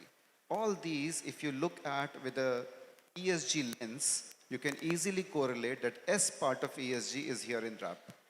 And now comes the E part, which is our principle number 10. Although we are not an environmental standard, but we realize the significance of environment since our inception, that was the year 2000, because the world was talking about these things, and we need to walk the talk. So what we did, the environment was one of our pillars since the year of inception of 2000, and that's how we had created checklists towards environmental compliances, and then we added one more pillar to RAP, which was security. So again, I go back to the S pillar, which is social, but social is incomplete without security. And if you all have heard about Maslow's hierarchy of needs, you have heard about that social and security goes together. So social, safety and security goes together. That is the level 2 in the hierarchy of Maslow's of needs pyramid. And then E and S together are incomplete unless we have G, which is nothing but legal compliance, management commitment, which is very much evident here from KKP's vision. We have seen this. So G is also a part of RAP. So here I can easily present RAP as a bridge between the sustainable frameworks and factories, because ESG is a long-term goal. You cannot achieve ESG with the baby steps, and RAP is that baby step. So if you start implementing RAP step by step and try to develop a system and a culture with your organizations, nothing is impossible. So this is what RAP does, and as Mr. Sridhar rightly said, we are not doing audits at all. Our audits are done by approved monitoring partners who are there in India. There are 12 of them, and then it is your choice to choose any one of them as per your convenience and get the audit done. We certify you. So it is a complete independent program, because the people who does the audit does not certify you. Independent assessment is done by RAP, and we take a judgment, a very sound and a very diligent judgment to certify the organization, and that is how you get the certificate, which you can hang up on the wall. But again, I would like to reiterate that RAP is not just a certificate to be hanged on the wall. It is developing a culture within your organization, and I'd love to talk more about RAP whenever you have more questions to me. Thank you. Thank you, Vinayji. So, what did we learn very specifically? The G is very, very important. If the G is not okay, then E and S becomes just a mere audit formality. So governance basically means how truly are we committed to the cause of driving transformation. So Vinayji very beautifully and subtly put it across that E and S can be conquered provided you have a strong G in place. Thank you so much. That was a very interesting thought process. Moving on is Mr. Yasir Sharif. He's the founder CEO of two organizations. One is called Concept and Growth, another one is called Trico Global. Primarily, why it's important for us to understand, again, another manufacturer's perspective. While we had one manufacturer who's completely leaning on the S part of it and driving, but here we have a hardcore businessman who's got a phenomenal goal that he wants to achieve. And by God's grace, he's allowed us also to work with him on this journey. So he wants to make it really big. He set some very phenomenal numbers for him to achieve as an apparel manufacturer and exporter. So that's why it's very important for us to understand from him as well as to what is his perspective on the subject of ESG and its future relevance to the apparel and textile. Over to you, Yasir. Thank you, Srigar. Good evening, all. First of all, I'm so happy for three factors being here. One is I really appreciate and I feel so happy and proud seeing such a visionary leadership from KKP, and the second level or the first generation has been taken it up in such a way. And the moment when they were delivering about the execution part, we could see that proudest aura around us, how their team has been taking it up. And the second point is Sridhar and Srinath, who is the thought leaders of Redefine, making or transforming entrepreneurs or the industries in such a way, and they lead this company not into as a monetary part. They are literally are the true patriots who run the business from the heart. So that is what thing. And the third thing, which has been a long pending, my sincere gratitude since 2011 I've been carrying on my heart. It is nothing but Mr. Ilango sir, who sits in front of me, who is the managing director of Sangeet Mill, who supported us from the day one of my business on our business for our growth journey. So thank you, sir. I take this opportunity. You are really great. So Sridhar was explaining about the big audacious goal what we have. Yes, it is a journey in 2012 when we start the business. My ultimate goal was to set a 100 crore turnover. I'll tell you why the number is. So when we start the business, Touchwood, with the help of Sangeet Mill being as a yarn supply source for us, 4 years we hit the goal. So I was clueless what to do next. So it was a daring goal we set. It's nothing but $1 billion Trico Global. That's what we have to do. So people was looking at me and, Yasser, are you mad? You know what is $1 billion? $1 billion is nothing but those days it was, during the exchange rate, it was 6,500 crore. For me, it was not the number. I am from a business family which has got a 125-year-old legacy. We employ 45,000 people across Tamil Nadu. So my aim was to give an employability to 60,000 people into 4. 2 lakh people, which is a movement, social movement, what being as a founder I can do. So when as a part of ESG comes into place, see, saying these kind of numbers and the headcounts is very easy, but how we will make a business hygiene, that is truly ESG all about. ESG is nothing but it is not a stringent rule. It is making our business hygiene. So this is what I learned during my journey. And for the last 2 years, I'm living in Dubai. So to start a discussion in any business, social compliance, sustainability, ESG come into part.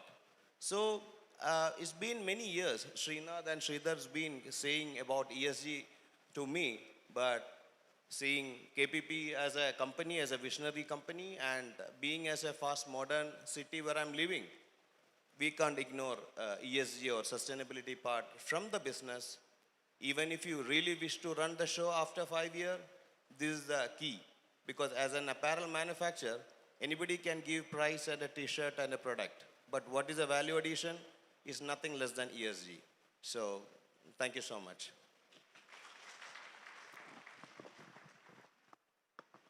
Thank you, Yasser. So what is the lesson from whatever Yasser shared with us? It's okay to have big dreams because we can achieve it. We just need the right team, the right, I should say, the attitude, and of course, the right partnerships. So it's okay to have a big dream because many times we ourselves stop ourselves from growing. In fact, just about 3 days ago, I was in a call with a very leading finance consultant. He's one of the top 5 or 6 in India, he was telling me that 30% of his customers have decided not to grow. I was shocked. I was shocked. And the reason he gave is that the elder generation started the business, but the younger generation doesn't want to drive it forward. Don't you think it's such a sad state of affairs? So much of efforts the elders would have put in to build the business and bring it to where it is, and the next generation thinks that it's not a good business. Anyway, be that as it may, that's a different problem that we all have to solve as a society. Now let's do one thing. I have questions for all the 4 of them, but due to paucity of time, I'm going to ask them just one question each. One question which I think is very pertinent for all of us in this room to learn from them. Let me begin with Yasser, because he was the last to speak. Yasser is just back from a very vigorous and long tour of the Europe. He's traveled the length and breadth of Europe recently. Every time I used to receive a message, it was from a different town or a village somewhere in Europe. So what we will all learn from Yasser is, what is it that he learned from the buyers and the business people that he met across Europe? What is their perspective on the subject of ESG? Let us learn that from Yasser. So, Sridhar, your question is on to the point. Actually, what we are seeing from the European side as a buyer, okay, we reach a point where we can offer the price. So their next question is, what is next? Okay. So what is the business hygiene, or what is the clarity you have on your business on a micro level? So when we discuss with any buyer regarding any order projection or the way forward, their directly or indirect question is, what you do for your business apart from the turnover? How you take care of the people? Anyway, you are building a business what give a good life for you, but are your business is in a good shape to handle this growth? So buyers as a point of view, they are very keen on what is a massive step being as an apparel exporter as doing into their business towards a society. So it is a giving back what we are doing to our society though. So that is all about I could get a feel. Thank you. Thanks, Yasser.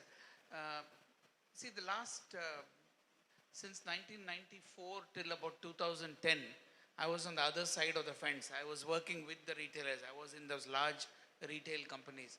What I learned in that journey is a very beautiful analogy. I hope you catch the analogy here.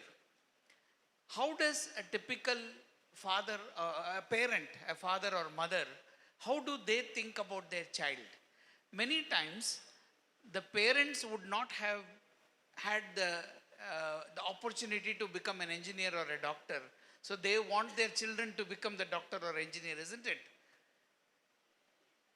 Earlier on, it used to be said that, wow, it is such a beautiful thought. But nowadays, the Gen Z people, they are saying, my parents are forcing me to become. So they are converting it into forced labor. Well, be that as it may. A very similar situation is what it is with the retailers also. The retailers want to, or the buyers in common language, the buyers have set certain goals for themselves on ESG, which they have committed to their banks and stock market. Like for example, a Walmart or any of those large retailers, they would have committed to the Wall Street, they would have committed to their funding agencies or ecosystem partners on what they are going to achieve in the area of sustainability. So now how can they achieve it by themselves? They need good partners. That is exactly why they want factories also to participate. For example, if a buyer declares that I am going to reduce GHG by, say, 3 trillion tons in 5 years, for example, can they do it by themselves? They cannot.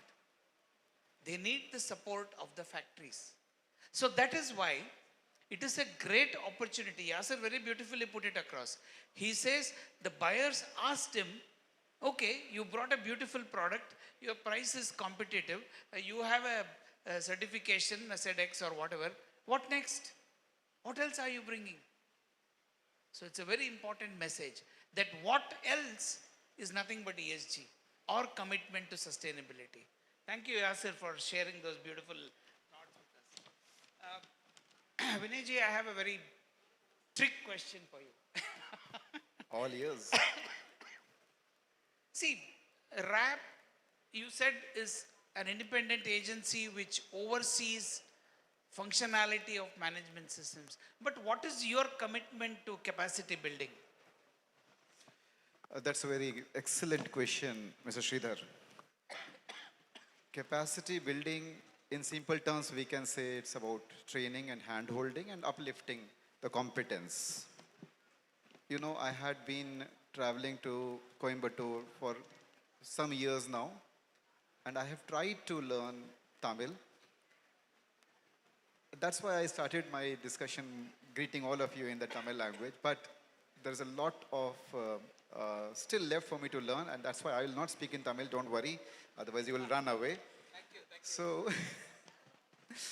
so capacity building is something which is a need of the hour. I remember Harun showed a video and then he was telling about that there is a application you can talk to in your language, it will translate in English. Amazing tool, amazing technology. But how do you make sure that the workers know it? And the workers know it means how do they use it? And whether they have tried it? It's all a matter of capacity building. So training is an integral part of any management system. RAP also requires a lot of trainings, but we don't want any training. It has to be a need-based training. That means we need to develop culture. Culture is the most important part. Capacity building will develop culture. I also would like to bring that analogy of the Bharatanatyam dance that we just saw. It was a beautiful dance. And I was amazed to see the ease the dance was performed. And you know why that was so easily done? Because there was a lot of practice behind it, a lot of preparation behind it. So generally people call that everything is a process, which is PDCA. What is PDCA? I think all of you know what is PDCA. PDCA stands for please don't check at all. Right? No. PDCA is plan, do, check, act. But RAP says it's not PDCA, it is PPDCA. And the first P is not planning, it's preparation. Preparation and then plan and then do, then check, then act. This preparation is nothing but information gathering. And what information? Where is the need of the training? Where is the weak link? What we need to improve? I like to again quote one survey which is almost 10 to 12 years back, done by ILO. And in that survey, ILO included a lot of industries. Of course, it was majorly focused on apparel and textile sector, and they included factories from all across the globe, including India, Bangladesh, Cambodia, Vietnam, Sri Lanka, and plenty of African countries. And there was some questions which I would like to tell, and that ILO survey is still there on ILO website. If you want to go and refer, please check. The question was, how many of you would like your children to work in the same organization? And you know, it was, I don't remember the exact figure, but it is more than 80% the workers said, no, we don't want. Is it not alarming? Is it not a need of the training to develop a culture, to improve the organization? Because this is where we get inputs. So as RAP, we just don't ask trainings. Trainings has to be based on some need identification, because I had been an auditor for some 11 years, and whenever I used to go to the factory to do audits, you know, there are files on the table, and then factories used to make a lot of files, and my question was, why are you making so much files? And the answer is, somebody like you may come and ask for anything. And my answer was, my dear, it's not about anything. Anything that has use to you should be done. Auditors are not like God who knows everything and who whatever they say that becomes a line of stone. It is your judgment. So capacity building is the decision taken by the factory.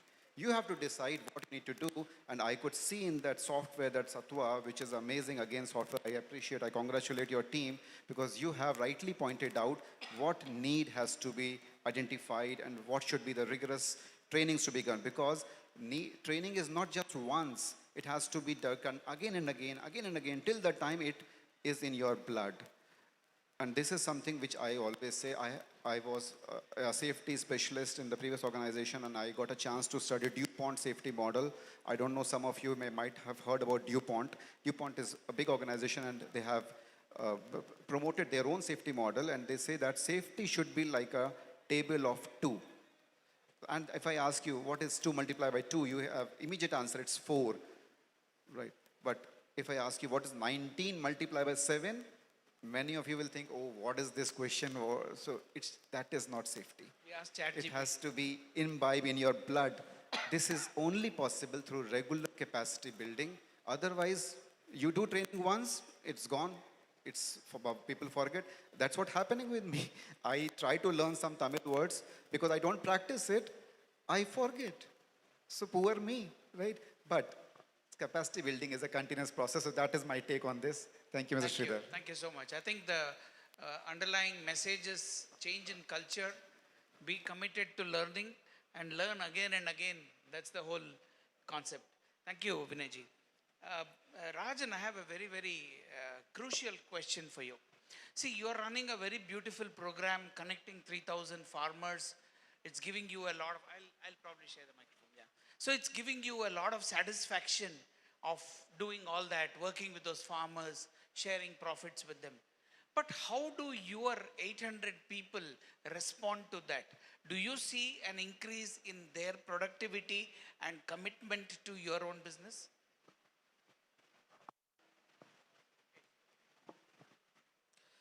Thanks, Sridhar. Yes, I should say yes, and it is overwhelmingly positive. And to show some instances where we had our workforce we have grown from, and we have a policy that we do not take any migrant workers, and all the 870 workers we have all are from nearby villages. And we had few factories who have come up and who have propagated or tried to this take our workers, but everybody is there and they are happy. Even though they have offered 20% more, then they feel that it is not employment, it is employment plus. And that is what they call it. It is not about job, but for us it is job plus. And the job plus doesn't come just from providing safe and hygienic working condition and fair wages, but what we do as a business. And thankfully for us, we have brands and customers who are value driven and who share, then when we talk about prices and cost and all that, and I always say, you don't need incentive to do responsible thing. We should not be needing incentive to be responsible. Same like what Yasir said, it is hygiene that you have to be hygienic. You don't need external intervention or external incentive to say, I will give you if you are being hygiene. It is our personal choice and personal value system. And when we talk to customer, it is the shared values. And when the values are shared, then the cost is just one of the many discussion. It is always about cost is a problem for common problem. It is not our problem. When there is a product cost is high, it is never, oh, it is your problem. It is our problem. How do we address that problem? What do we do to the product in such a way that, consumer gets the value, but you and we both share, and not just the, value, but also the profit. So it becomes much easier for us when the customers are driving this. Then they have all the employees are seen as part of one ecosystem. It is a sustainable community. That is what our aim is, not to produce sustainable products, but to create a community or communities that are sustainable, so that anything that comes out of that community will be sustainable. And then that becomes, all you talk about environment, social and governance, everything will become encompassing one common goal and one value system. And that is where we see that, okay, there are business challenges. Of course, the rules of the game is same as any suppliers, but how we play the rules, it depends on our value system. Very beautifully put. I think what is the message that at least I picked up, or I would like to reiterate, is it's not enough if you just build good systems in your own company. You have to look at who is supplying to you, who's working with you, who's dependent on you. I think we need to take people along. You know, as our Honorable Prime Minister says, Sabka Saath, Sabka Vikas. Everybody has to move forward together. Otherwise, it's not possible. Because there is a mindset that, which unfortunately, probably the Britishers taught us, I don't know. The concept of L1, lowest, whoever is the lowest quote gets the order. Supposing you're building a very important bridge, who gets the order? The person who has quoted the lowest. There's something wrong in that thought process. That should not be practiced by the private sector. I think we all need to be approaching the whole subject differently, wherein we take responsibility for creating a strong ecosystem around ourselves. That's exactly what Rajan very beautifully said. So in his message, he has also very clearly stated that not only is he making profits, his workers are also happy working with him. They don't want to go to some other factory for 100 rupees or 200 rupees more. And thirdly, all the 3,000 farmers that he's working with are also obviously happy. So that's a very beautiful situation to be in. Thank you, Rajan. And last but not the least, the question is back to Ramyaji. Ramyaji, this is again a very technical question. Many times, factories, especially after all this HIG and all has come through, I have seen people confusing between verification and assurance. I don't know how many of you in this room have the same confusion. At least I have seen so many people confused. What is the difference? What is verification and what is assurance? Can you please highlight?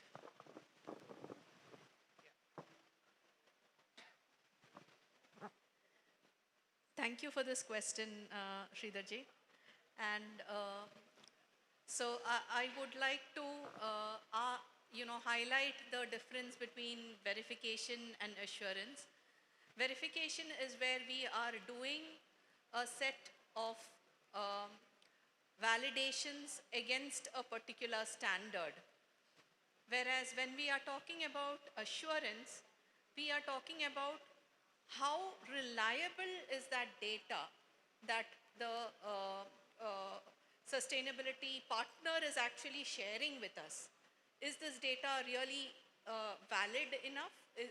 Does it have a good level of assurance? There are two levels of assurance which are generally in practice.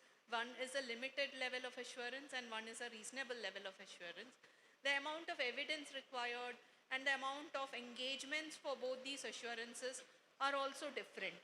So in the context of the exports that the textile industry is currently doing, initially we were talking about, we should have the sustainability data.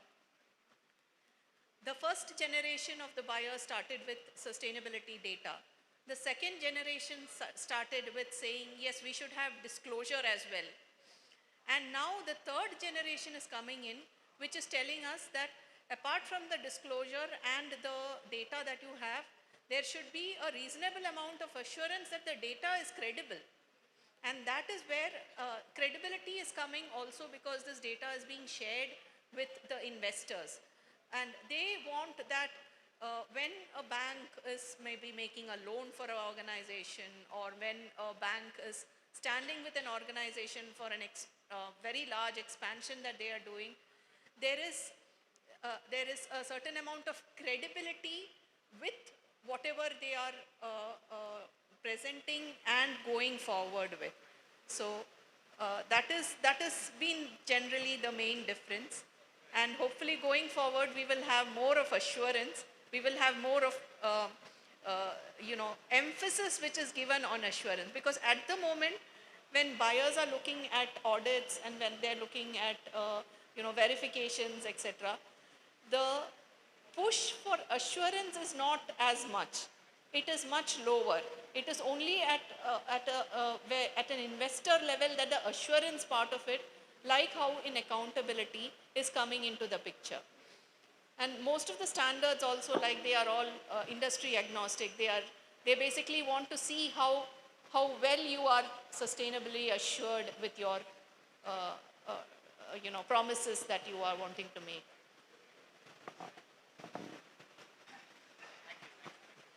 Thank you so much. I think, what did we learn? Don't confuse validation with assurance. Validation-நாக்க 35 mark வந்தால் போகிறோம் அப்படிங்கிறது. But assurance-ங்கிறது, how do I aim for something larger? I'm doing something not to please somebody, but I'm doing it because I want to do it. I want somebody to come and tell me if I'm doing it the right way, A, am I doing it optimally? C, is there more that I can do? That is what is assurance. So I think from today, please don't confuse validation with assurance, because many factories have this problem. அதை வந்து எல்லாத்தையும் ஒரே இதில் ஆடிட்டுன்னு போட்டுறாங்க. அப்படி போடக்கூடாது. That's not how it is. We also need to learn. See, வினய்ஜி, Yasser எல்லாருமே சொன்ன மாதிரி சாரி, ஸ்டாண்டர்ட்ஸ் ஆகட்டும் இல்லை new expectations from buyers and others is increasing every day. இது வந்து we have to accept it. நம்ம வந்து நார்மலி we complain, சார் எல்லாம் கேட்குறாங்க சார், ப்ரைஸ் மாத்திரம் கொடுக்க மாட்டேங்கிறாங்க அப்படிம்பாங்க, which is a wrong concept. See, நம்ம வந்து ஒரு சிம்பிள் எக்ஸாம்பிளுங்க. இப்போ நான் இந்த கோட் வந்து 5000 ரூபா கொடுத்து இன்றைக்கி வாங்கினேன்னு வச்சுக்கோங்களேன், ஐ லைக் இட்டுன்னு வச்சுக்கோங்க. அடுத்த மாதம் நான் திரும்பி அந்த கடைக்கு போகிறேன், அது வந்து 3000 ரூபான்னு போட்டிருந்தா நான் நிச்சயமாக 2 வாங்கிடுவேன் நான். பட் அதே அவன் 8000 ரூபான்னு போட்டு I will not buy. That is consumer psychology. See, just like how we are consumers, நம்மளோட buyers கடைக்கு போகிறவங்க கூட consumers தான். It's natural. And one last point is, there is no buyer in the world who is going to pay you more. Let us accept it. நம்ம complaint, நம்ம தலைகீழ நின்று complaint பண்ணாலும் பிரயோஜனம் கிடையாது. They cannot, because their consumers or their customers are not going to pay more. So on one hand, we have rising cost of raw materials, everything is rising, yes, but how do you manage? Do you want to run away? No. We can manage by becoming more self-sufficient, by becoming more effective. That is what the secret is. So I think we've had a wonderful discussion. I really enjoyed it. Do you want to give a round of applause for all the 4 people? See, they've all come from different places. They're all doing beautiful things by themselves. அவங்கெல்லாம் வந்து நம்ம கூட share பண்ணி நம்ம கூட they are explaining their strategies and their thought processes. ஒரு பெரிய விஷயம் அது. So we are really grateful that all the 4 of them came here and spent a wonderful evening with us. And they've all come from far places. Ramyaji has come all the way from Kerala. Rajanji has come all the way from Bangalore. Vinayji has come from Delhi. And the farthest, he's come from Dubai. So it's a great thing. And I think we really should be thankful to all the 4 of them. And wonderful, wonderful. So let's do it. Let's not be afraid. இன்னைக்கு ESG, நாளைக்கு ABC, நாளைக்கு PQR எல்லாம் வந்துட்டே இருக்கும். இது வந்து doctor sir இருக்கார், he knows it better than all of us. 10 வருஷம் முன்னாடி நிறைய வியாதிகளுக்கு பேரே தெரியாது நமக்கு, இப்போது வந்துட்டே இருக்குது. இன்னும் 3 மாதம் கழிச்சு பார்த்தீங்கன்னா நீங்கள் சாட் ஜிபிடி பார்த்தீங்கன்னா இன்னும் புது பேர். அதெல்லாம் நேச்சுரல். அதுக்கோசரம் நம்ம வந்து பயந்துண்டு we can't stay away from life. அதே மாதிரி தான் பிஸ்னஸ் கூட new things will come, new standards, new certifications, new requirements, it will come. But how do we prepare ourselves for the future ங்கிறது தான் அது நம்ம கையில் தான் இருக்குது. With that, thank you so much for giving me this opportunity to talk to all these wonderful professionals. I will request Satish ji and Srinath to come and give them mementos. We can't reimburse their travel, but at least we'll give them mementos. Please come over. Satish ji and Srinath, please. Oh.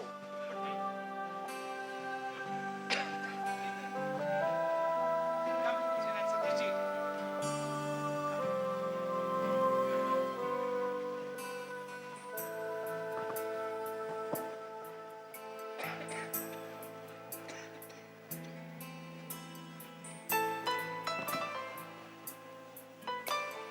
I request Mr. Srinath to kindly present a moment of gratitude to Mr. Vinay Saxena.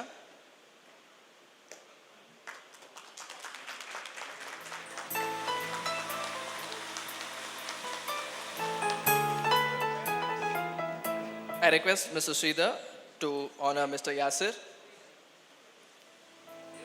I request Satish sir to kindly do the honors to Mr. Yasir.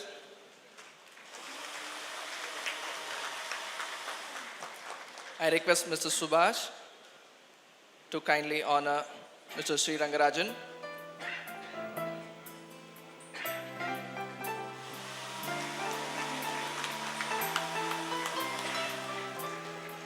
I request Mr. Srinath to kindly honor Ms. Ramya.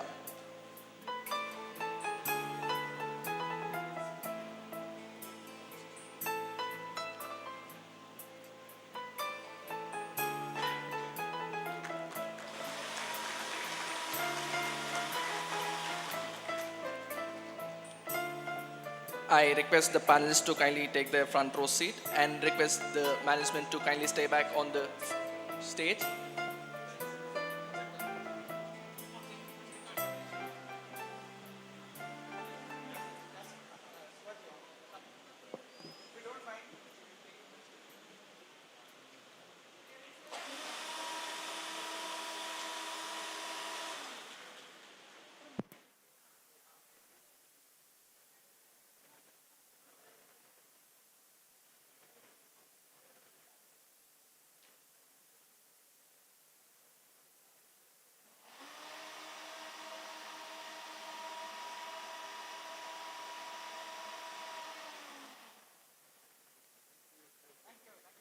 For this kind of invitation.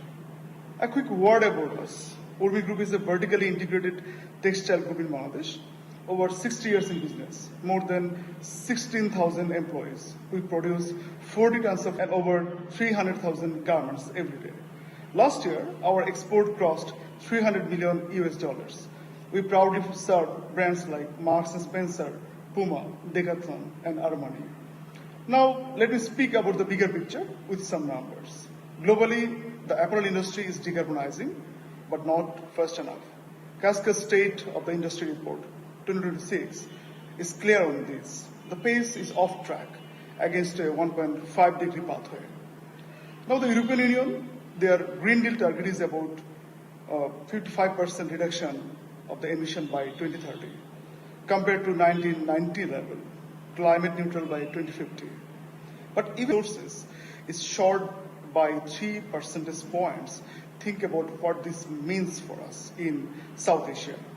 Under this Green Deal, 3 laws matter most for us. ESPR, the eco-design rules for durable and repairable products. DPP, the digital product passport, full transparency, product by product. CSDDD, due diligence on human rights and environment across the supply chain. We became one of the first companies to adopt Sattva as our ESG digitization partner. I want to thank Sattva's team here. This platform is simple yet powerful, built for the real factory floor. With this support, we completed 3 digital product passport documentations, pilots, successfully step by step. Their modules made this possible. Thank you, Sattva, for being a true partner.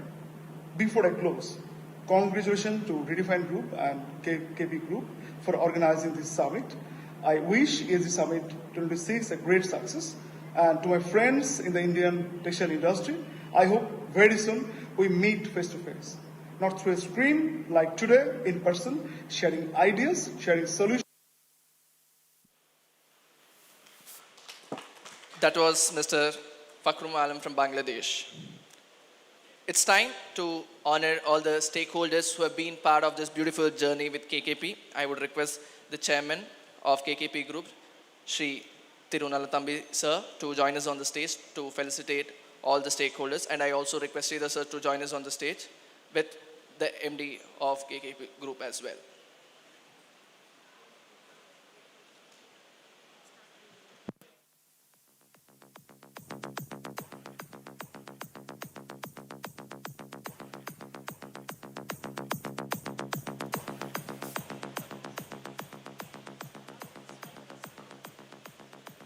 To begin with, Gem Textiles from Pollachi, we have Mr. Praveen, the Managing Director of Gem Textiles. I request him to please come over the stage.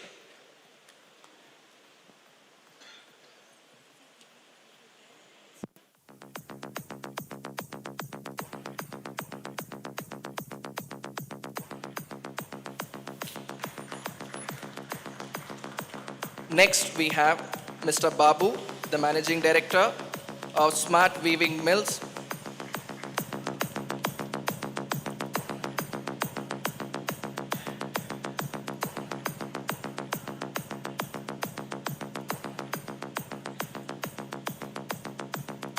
Next, we have Mr. Mahesh Kumar, the Managing Director of KNS Mills.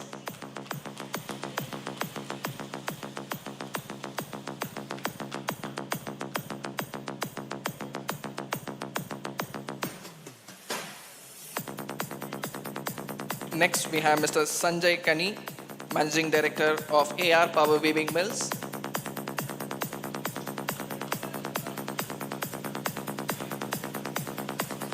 STY.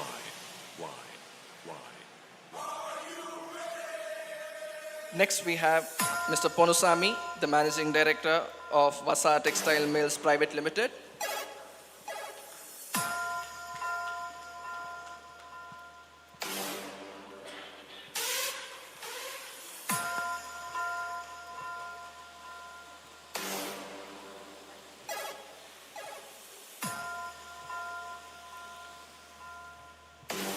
Up next, we have Mr. Kavin Kumar and Bhuvanesh, the Managing Directors of Supreme Natural Textiles.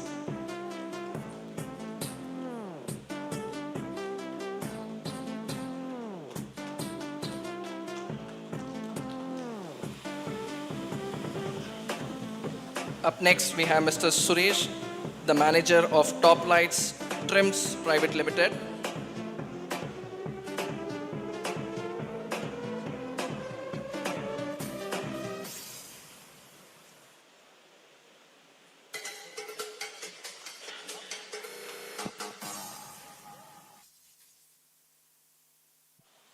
We have Madam Kausalya receiving on behalf of Mr. Suresh for Top Lights Trims. Next, we have Mr. A.B. Anthony, who is the Treasurer of Indian Red Cross, Namakkal District.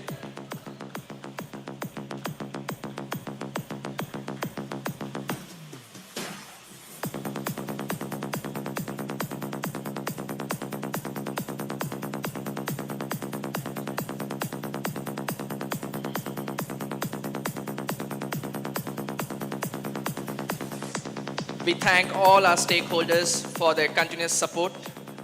We hope and wish that all of us grow together for great heights. Now we are at this moment of the day where we express our deepest and greatest gratitude for the visionary who has built this empire of KKK Group. I would request Mr. Sridhar Rajgopal to kindly felicitate the chairman of KKP Group, Shri Nalathambi sir. I request the team to kindly help.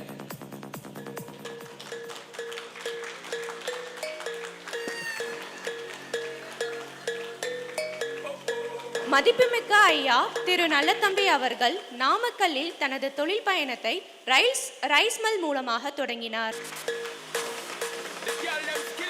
We would like to honor one more visionary who is with us, Mr. Sridhar Rajgopal. I would request the Managing Director of KKP Groups, Shri Satish Ji, to kindly felicitate Sridhar Rajgopal.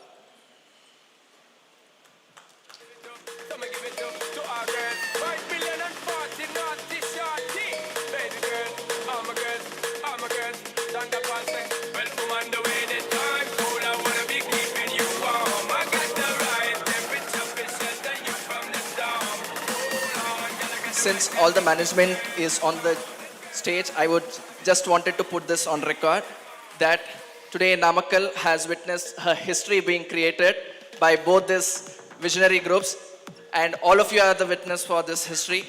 Today we have got 108 delegates across 12 districts and 64 companies have been present here under one roof. 222 participants across 10 different places have come in, and we have seen a grand success, sir. So hearty congratulations to Redefine Group of Companies as well as KPK Group of Companies. We wish all the very best to both the companies and a great success ahead. Thank you. We are at the end of the event. I request Mr. Srinath, the CEO of Redefine Group of Companies, to propose the vote of thanks.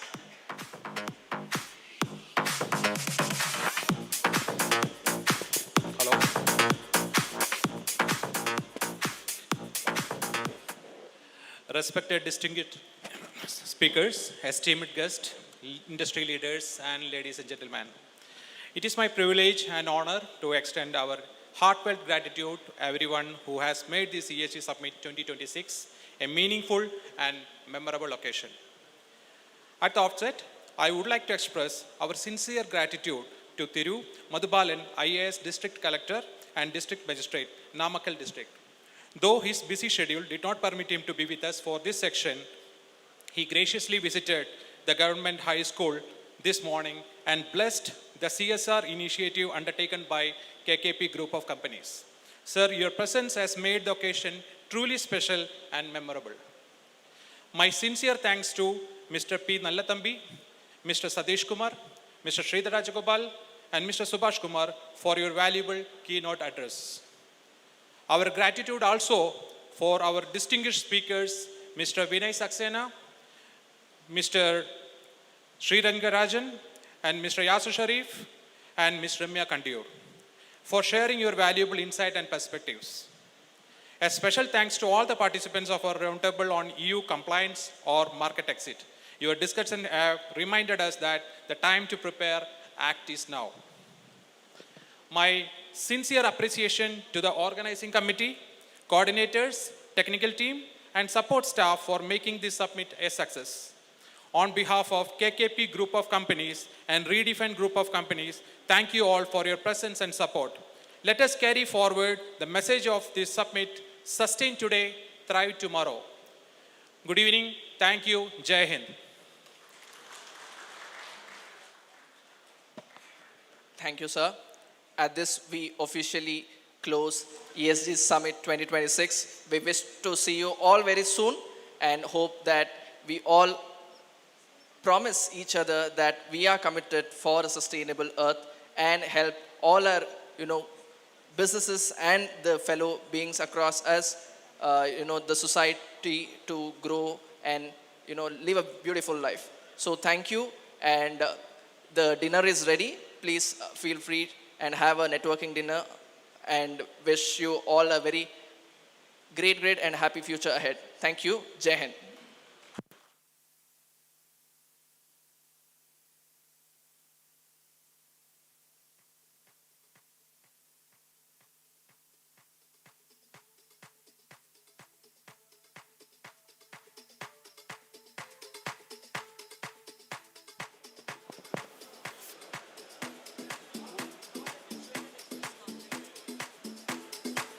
To Shweta Textiles, we have Mr. Ravi Chandra, the Managing Director of Shweta Textiles, to kindly receive.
We have dinner arranged for all of you.